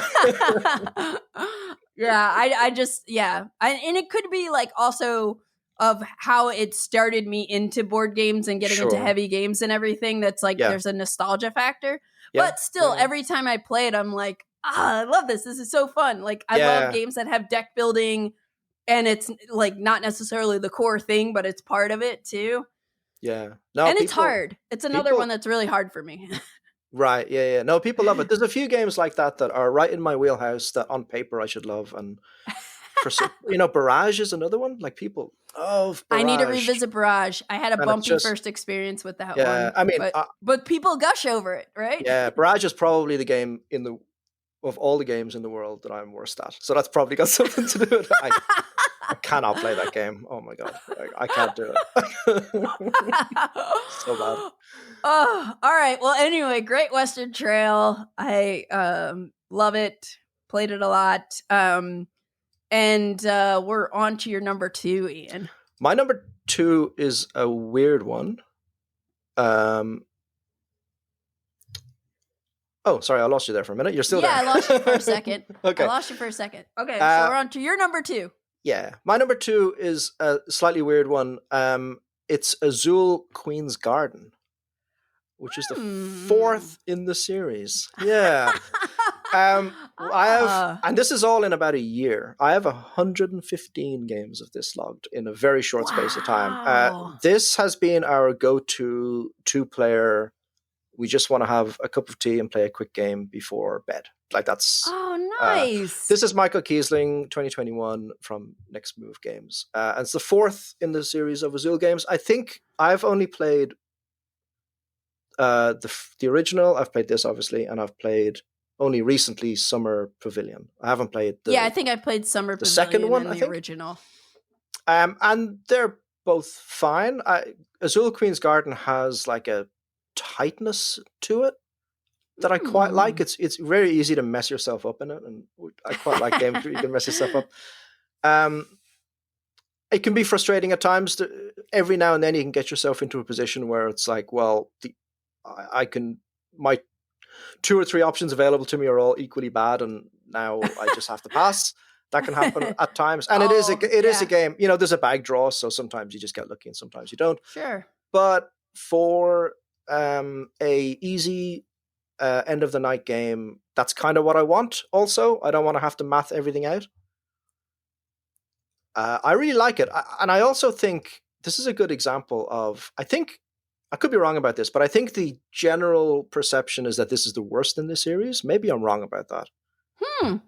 But I got that impression, and I was watching a video by a well-known board game content creator. Yeah. And there were the 3-4 presenters. Basically, like they offhandedly, they were talking about Azul, and all 4 of them just went, "Oh, don't bother about the 4th one," just offhandedly. And try games out. You never know. You hear people say, "Oh, don't bother with that one." Like 100 games later, and I'm still happy to play this. It's really good. And I think I've recently played Summer Pavilion, for instance, and we played that twice, and we're like, nah, this isn't doing it. So, and obviously this isn't for everybody, but it's worth trying. Yeah, give them a shot. Cool. I really like it. And that's Azul Queen's Garden. Okay. Yeah. I think I was actually thinking about Azul for this like base original Azul because I have played that quite a bit, but I just kind of got tired of it. Yeah. And I tried Summer Pavilion, but not the one you're just talking about. I know I've only tried 2 of them. Yeah. Okay. Well, my number 2 is... It is a game that I've played a lot, and I'm kind of counting different versions of it. It is a game that I have some of my closest friends often want to play, and I'm like, no, can we play something else? And it is Clank. Oh, right. Okay. Yeah, so all of the versions all mixed things together. Clank, like the base game with expansions, Catacombs, Clank Legacy. Mm-hmm. You know, I've played a lot of Clank. You know, it was one of my first deck building board games that I played. Mm-hmm. I like the Push Your Luck. I like the theming of it. I think Catacombs is great, but I just, I don't know. I think I just like burnt out on it a little bit. Like I would recommend it to so many people, but I don't want to play it. Like I'd rather play Tyrants of the Underdark if we're going to do deck building board game that's kind of like that weight. Fantasy. But I have played a lot of Clank. Yeah, I haven't played a huge amount. I've played a decent amount of the first Clank. And I've played the space one once. I think. I haven't played Catacombs, and I haven't played the Legacy one. Although I've heard from people in my group that the Legacy one is, if not the best Legacy game, like it's great. Right up there. Yeah, it's really fun. It was really fun. Yeah. And I would do Clank like this. There's a part 2 of the Legacy coming out. So I will probably with these same friends, I will do it again. Because the Legacy aspect is a little more interesting. Sure. And it's a different kind of experience, but I'm like, I don't really want to play this game. Yeah. And they always want to play it. When are we gonna play Clank again? I just try to dangle another game in front of them. Oh, okay. All right. We're on to your number 1. My number 1 is Glory to Rome. Nice. Yeah. 152 plays. This is Carl Chuddick and Ed Carter from 2005 from Cambridge Games Factory. For the longest time, this was my number 1 favorite game of all time. So good. It might still be. I mean, I unabashedly love Glory to Rome. It just never gets old for me. I love it so much. And it's one of those, this is very, very rare for me. Like, very rare.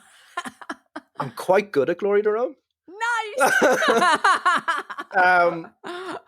I find it pretty easy to keep track of everything and what people have in their vaults and where the points are and when I need to push and when I need, and I love when you know the game really well and you know what's in the deck, the space for like improvising your play, it feels creative to me because there's so many avenues you can go down to get to where you win. And it's got this it's got this great cadence where you want to get ahead and then end the game. They're your 2 things. If you don't have a plan for either of those, you're going to lose. There's no point in getting ahead if you can't end the game because nobody else is going to end the game while you're winning. And then they're just going to keep doing better. Right. Yeah, exactly. I love it so much. I'll play it with any player count. I think it works really well at 2.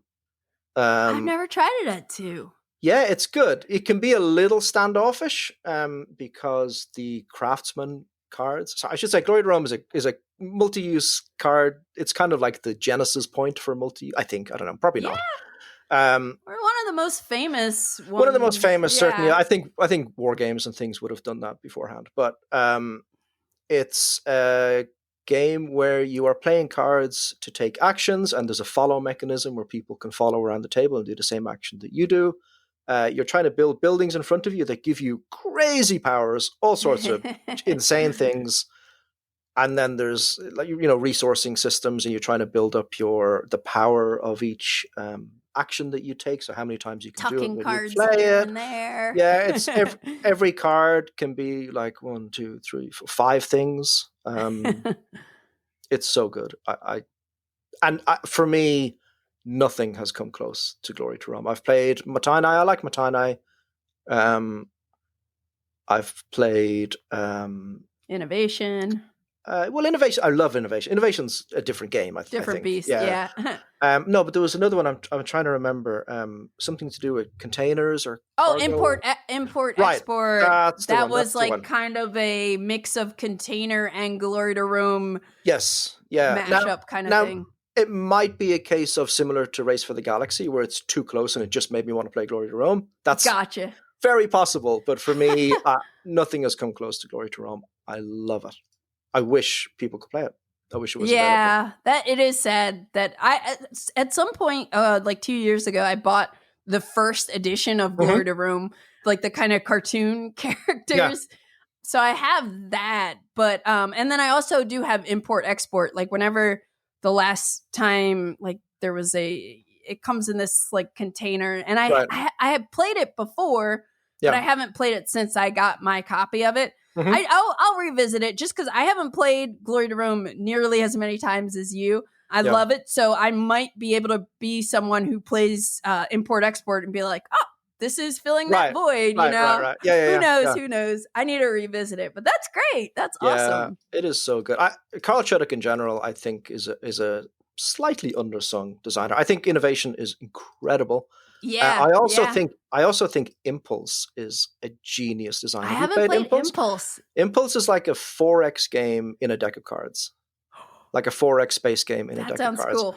And you can do, like, what do you want to do in a 4X game? You can do vast majority of it. Yeah. It's so good. It's like engine building and there's combat and it's great. Great. Oh, I'm going to have to... Man, another one on my radar. Okay, cool. Impulse is one of those games that I'm always singing the praises of. I just think it's a. I haven't played it all that much. It's hard to find. It's a difficult teach. It's one of those cyclical teaches that there's no real start because everything feeds back on something else. So you just have to go right. We're starting here, and it'll make sense at the end. Gotcha. I like weird games, so that's cool. Yeah. It's I used to have Red 7. Oh, I love Red 7. Yeah. Yeah, that was cool. And then now I just sold it. There's a trick-taking game that kind of does trick-taking with the Red 7 thing where you're changing the rules. Oh, okay. Oh, I can't think of what it's called. I'll have to let you know. I liked it, but I only played it a couple times and then I kind of passed it on because I have so many trick-taking games. Yeah. But it was like crazy because it's like you always have to be winning, so you like could change what the trump suit is. You could change if high numbers are stronger than low number, like the direction of things and stuff like that. So it's similar concept but mixed with trick taking. It was like very thinky. Yeah, Red 7 is like a game of just hanging on for one more round. Uchronicle, there it is. It came back to me. I could picture the box. It's called Uchronicle. Oh, is that the dinosaur one? Yeah. Right, so I think that's a lighter Glory to Rome. I think that's what it is. So the cards don't have building powers on them. I think I've not played it. It's Red 7, not Glory to Rome. It's a Red 7 because like Red 7, you always have to either change the color. You always have to be like winning. Right. It does what Red 7 does, but mixes it with trick taking. Oh, interesting. Yeah, check it out. I'm thinking because I think it does have dinosaurs on it. Like it's like cutesy. Is that the same as? Is that the same as Uchronia, or is that a different game? I think Uchronia is the one that I'm thinking of. Okay, that's funny. I'm not sure. Yeah, Uchronicle is just like and then Chronicle all. Oh, that's amazing. So there's a game called Uchronia. Which is kind of Glory to Rome light, but it's EUCH, and I think it also has dinosaurs. That's confusing. That's really, really funny. Yeah. I've not played it. I've been told with Uchronia that it's a not as good version of Glory to Rome. Okay, so that is so funny that they're both used. They're both used tense, but spelled differently. Now I wonder if the designers of Uchronicle made Uchronia also. Well, Uchronia is Carl Chudik. Oh, it is just a Carl Chudik game. Gotcha. Yeah. Okay, gotcha. Yeah, I think because of all the if people don't know, Glory to Rome hasn't been available for the longest time because of Who knows why? Yeah. All sorts of nonsense. Yes. And it likely never will be, which is a great shame. Because it's such a great game. Yeah. Yeah, and Carl Chuddock, without Ed Carter, has designed a few games that are kind of Glory to Rome adjacent. Uchronia is one of them, and Mottainai is the other. Mottainai. I have Mottainai. Yeah. Mottainai's, having not played Uchronia, but people tell me that Mottainai is by far the better one of those two. But for me, Mottainai is a little too short. It's over too quick, so you don't get that sense of creativity where you kind of got space to maneuver. Gotcha. And also, funnily enough, it's more complicated and harder to teach than Glory to Rome because more stuff in it. Yeah. But it's good. It's a really good card game, and people really love it. I know Mike Fitzgerald is one of his favorite games. Oh, nice. Yeah. That's cool. Yeah, I bought it a while ago, and I don't think I've ever played it. I feel like I've read the rules twice, brought it on trips, and I just never get it played. Yeah. It's definitely worth playing. I think it's a really good game, but for me, it's just too close without being Glory to Rome. Yeah. Have you tried a GNC yet? No, I haven't. Okay. No. I'll be curious when you get a chance to try that, like what you think. I've only played it once. I liked it. I don't know. I need to play it more. Yeah, but, I haven't even seen it, I'll be honest. It's out? It's available? Yeah, it came out I feel like it was available at Gen Con last year. Okay. Yeah, I must take a look. Yeah, I'll always play check it out. any of his games. Like Carl's games. Yeah, I think they're really distinctive, and anyone who came up with Glory to Rome and innovation, honestly. Yeah. Seriously, worth checking out every game. Yeah, cool. All right, well, I'm just going to do my number one, and then, because, obviously, I love talking to you, and it's great to hear, like, especially you're throwing games on my radar that I haven't, like, really thought about, so I'm excited I'm probably, as soon as I hang up with you, after I get dinner, I'm going to, like, look up all these and do some digging, but, and I know you have lots to do, as always. Art machine you are. So my number one is a game that I've had for a long time. It is my partner Matt's probably one of his favorite games, and it is mostly cards. Citadels. Oh wow. Citadels. Bruno Fedudi, originally released in 2000. There are lots of different versions of it, different box sizes. I'm not sure who the original publisher is offhand, but I have a Z-Man Games Edition, the 2016 version. Fantasy Flight had the version that I have. Oh, okay. Maybe. I'm not sure if it was the first one. Yeah. I don't remember what the first one was, but Citadels is this city/tableau building game, and each round everybody's going to pick secretly select a role card that's going to give you a special ability for the round. And then the new version that I have has a bunch of alternate roles that you can kind of mix and match for different experiences. But whoever's the current king role will start calling through the roles in numerical order. And the first person's the assassin. So whoever the assassin is will reveal that they're the assassin.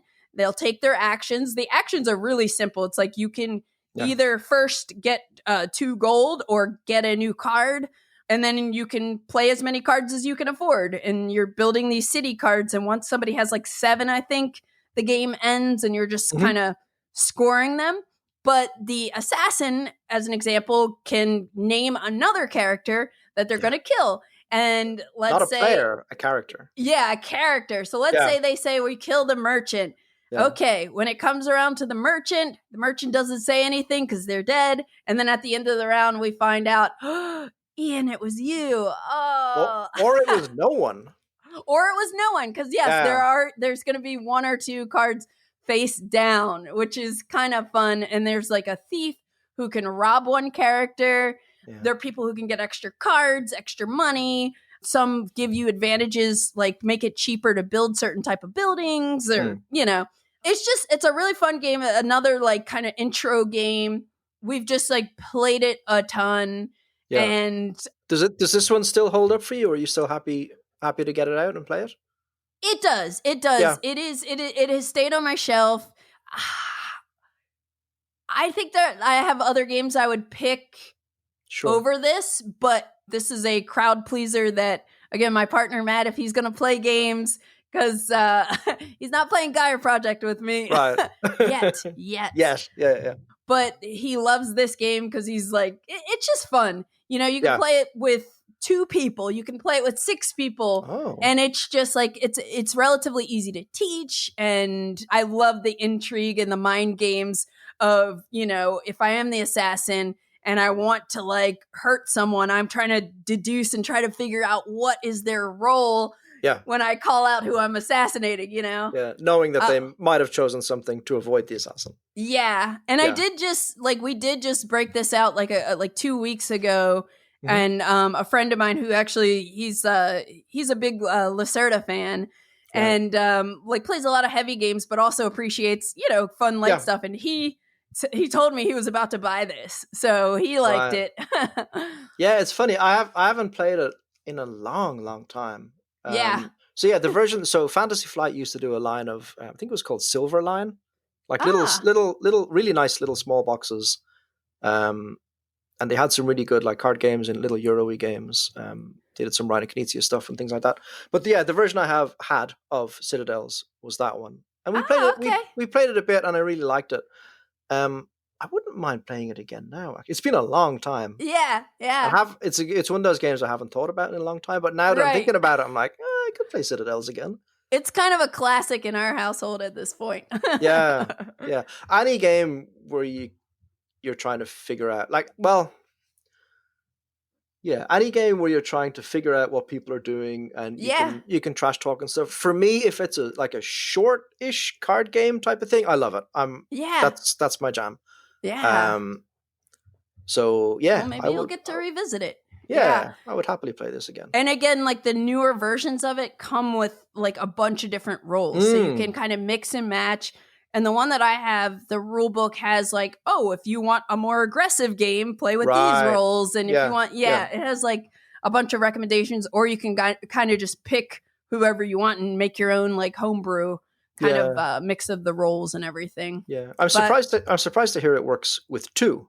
I never thought of it as it working. You know, our friends Jake and Cassie, who introduced Citadels to us back in the day. Mm-hmm. They would take it on the airport and play 2, or like on the airplane and play 2-player. Wow, and they're the ones who like originally said, "Oh no, it's still fun at 2." Yeah. Interesting. Do some sneaky stuff. Yeah. I don't remember exactly how it works though. Yeah. But yeah, Citadels, I'm pretty sure is my most played game. But who really knows? Because I wasn't logging plays from the beginning. Mine were all like super loose. Yeah. But definitely I feel pretty confident that they are my most played games.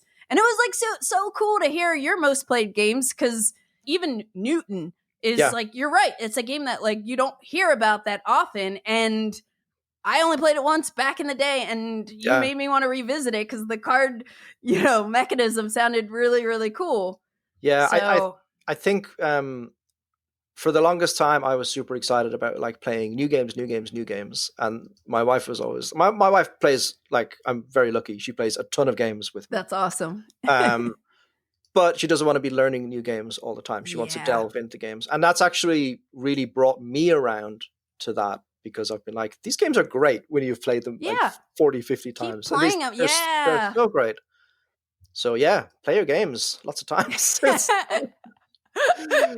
Exactly. That's what, like, I really, obviously I'm like, I work for Board Game Geek and I'm doing a lot of like content creation for board games. So I'm naturally going to be playing like new stuff, but I do try to like keep my favorites and old games in the rotation and try to get like repeat plays of them when I can, Yeah. And eventually I'll dwindle my collection down to a more modest size. Yeah, I have a quick question for you that I was wondering as we were playing this. Do you have one game that you wish was in this list, that you wish you had played a bunch of times?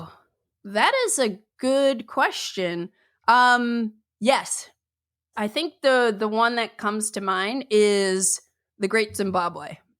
Oh, right. I have not played The Great Zimbabwe. I really, really love The Great Zimbabwe. Yeah. And for whatever reason, it's sometimes just hard to get to the table. So I'm trying to like get it worked back into the rotation. And I just want to play it more because, you know, we were talking about Barrage. The year that Barrage came out was the year that I bought my copy of Great Zimbabwe at a convention. And I just remember kind of in my head sort of comparing the two. And I was just like, I love how like Great Zimbabwe, like the actions are really, really simple, but the strategy is so hard with what you're doing on the board. And it's just so unique. And yeah, I just like really love it. And I want to play it more. I bought this really nice wooden insert for my coffee. So I would say that. What about you? There's so many. I think it might be Concordia, honestly. Oh, and I've so good. I've played Concordia like, I don't know, 30, 40 times. So I've not played it. Yeah. But every time you want to explore it more. I think in our hobby, in my opinion, Concordia might be the best game ever. The best game design. There's no fat on it. I think it's perfect. I think it's a perfect game. It's so great. And every time I play it, I'm like, why aren't we playing this every day? And I think we've got a couple, you know, again, Sarah, my wife, likes it, but she doesn't love it. And there's a couple of people in our group who are a bit lukewarm on it, so it just doesn't come out. But man, that game is incredible.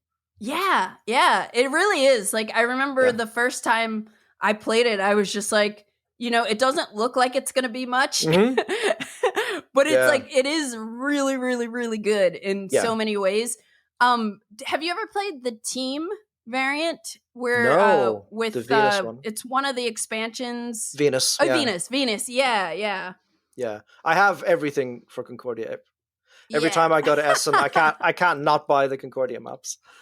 But no, I've not played the team. I hear it's fun, and I'm curious to try that out at some point too. Yeah. But you're right. Concordia needs more plays and more love. I agree. Love that.